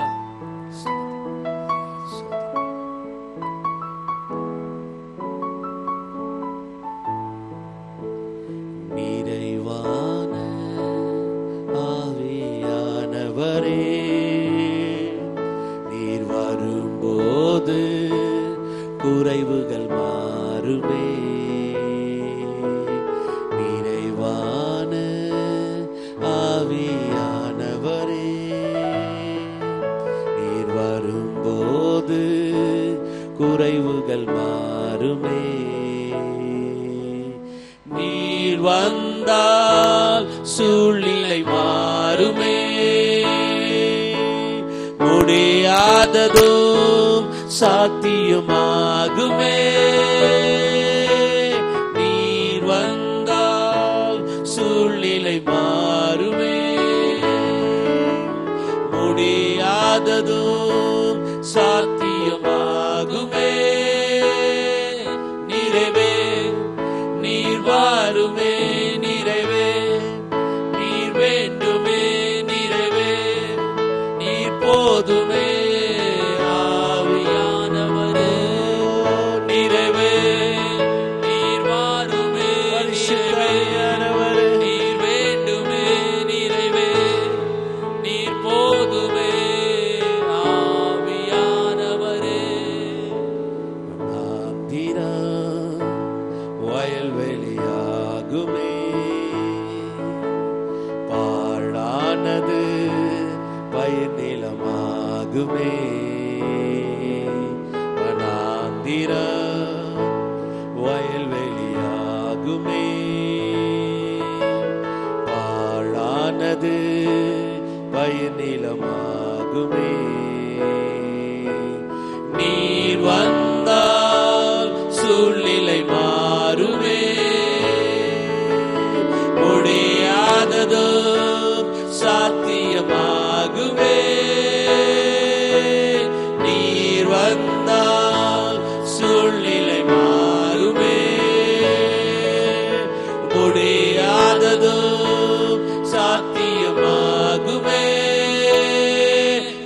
நிறைவே நீர் வாருமே, நிறைவே நீர் வேண்டுமே, நிறைவே நீர் போதுமே ஆவியானவரே. நிறைவே நீர் வாருமே, நிறைவே நீர் வேண்டுமே, நிறைவே நீர் போதுமே ஆவியானவரே. எல்லா கரங்களை வைத்து ஸ்தோத்திரம் பண்ணுவோம். ಕರಗಳು ನೆತ್ತಿ ಸ್ತೋತ್ರ ಮಾಡೋ. நன்றி ವಂದನೆ ದೇವರೇ, நன்றி ವಂದಿಸ್ತೇವೆ. நீ நல்லவன், ನೀನು ಒಳ್ಳೆಯವನು, நீ நல்லவன். ಒಳ್ಳೆಯವನಪ್ಪ. நீ அளவில்லாத கிருபைக்காக நன்றி. ಪ್ರೀತಿ ಮೀರಿದ ಪ್ರೀತಿಗಾಗಿ ವಂದನೆ. நீ சிந்தின ரத்தத்துக்காக நன்றி. ನೀನು ಸುರಿಸಿದ ರಕ್ತಕ್ಕಾಗಿ ವಂದನೆ. நீ மீட்கும் பொருளாய் உண்மையே ஒப்பு கொடுக்கிறதுக்காக ನೀನು நன்றி. ವಿಮೋಚಿಸಲಿಕ್ಕಾಗಿ ನಿನ್ನನ್ನೇ ನೀನು ಒಪ್ಪಿಸಿಕೊಂಡೆ. எங்களுடைய கிருபாதார பலியா இருக்கிறதுக்காக நன்றி. ಕೃಪಾಧಾರವಾದ ಯಜ್ಞವಾಗಿ ಒಪ್ಪಿಸಿದ. வந்த ஒவ்வொருத்தரையும் ஆசீர்வதி. வந்த பிரತಿಯೊಬ್ಬರನ್ನು ಆಶೀರ್ವದಿಸು. ரத்தம் இவರ மேல் இருக்கட்டும். ರಕ್ತ ಇವರ ಮೇಲೆ ಇರಲಿ. ரத்தத்தின் மேல் ஒரு விசுவாசம் உள்ளவர். ರಕ್ತದ ಮೇಲೆ ಒಂದು ವಿಶ್ವಾಸ ಇವರಿಗೆ ಬರಲಿ. அவர் ரத்தத்தை பற்றும் விசுவாசத்தினாலே இவர்கள் நீதிமான்களே ஆகிறார்கள். ಆತನ ರಕ್ತದ ಮೇಲೆ ಇಟ್ಟಂತ ನಂಬಿಕೆಯ ಮುಖಾಂತರ ಇವರು ನೀತಿವಂತರಾಗಿದ್ದಾರೆ. நன்றி ராஜா. ವಂದನೆ ದೇವರೇ, நன்றி. ವಂದನೆ. கர்த்தர் பெரிய காரியம் செய்வார். ಸ್ವಾಮಿ ಮಹತ್ತಾದದನ್ನು ಮಾಡು. கிருபை சூழ்ந்திருக்கு, ನಿನ್ನ ಕೃಪೆ ಆವರಿಸಿರು, தயவு சூழ்ந்திருக்கு. ದಯ ಆವರಿಸಿರು. எல்லா பிரச்சனைகளும் இயேசு நாமத்தில் ஒழியட்டும். ಎಲ್ಲ ಸಮಸ್ಯೆಗಳು ಯೇಸು ನಾಮದಲ್ಲಿ ನೀಗಿ ಹೋಗಲಿ. மன அழுத்தங்கள் நீங்கட்டும். ಮನ ಒತ್ತಡಗಳು ನೀಗಲಿ. சரீரத்துல சுகம் உண்டாயிருக்கு. ಶರೀರದಲ್ಲಿ ಸೌಖ್ಯತೆ ಹುಟ್ಟಲಿ. குடும்பத்துல சமாதானம் பெருகி. ಕುಟುಂಬದಲ್ಲಿ ಸಮಾಧಾನ ಹರಡಲಿ. நன்றி ராஜா. ವಂದನೆ ದೇವರೇ, நன்றி. ವಂದನೆ. அற்புதங்களை கர்த்தர் செய்ய வல்லவராக. ಅದ್ಭುತಗಳು ನೀನು ಮಾಡಲು ಶಕ್ತನ. பெரிய காரியங்களை செய்ய ಮಹತ್ತಾದದನ್ನು இயேசு ಮಾಡು. கிறிஸ்துவின் வல்லமுள்ள நாமத்தில் ಯೇಸು ಕ್ರಿಸ್ತನ ಶಕ್ತಿಯುತ ನಾಮದಲ್ಲಿ பிதாவே, ತಂದೆಯೇ, கர்த்தராகிய இயேசு கிறிஸ்துவின் கிருபை, ಕರ್ತನಾದ ಯೇಸು ಕ್ರಿಸ್ತನ பிதாவாகிய தேவனுடைய அன்பு, ತಂದೆಯಾದ ದೇವರ ಪ್ರೀತಿ, பரிசுத்த ஆவியானவருடைய அன்பு, ಪರಿಶುದ್ಧಾತ್ಮನ ಅನ್ಯೋನ್ಯತೆ இன்றும் என்றும் சதா காலம் ಎಂದು ಸದಾಕಾಲ ನಿಮ್ಮೆಲ್ಲರೊಂದಿಗಿರಲಿ. ஆமென். கர்த்தர் உங்களை ஆசீர்வதிப்பார்.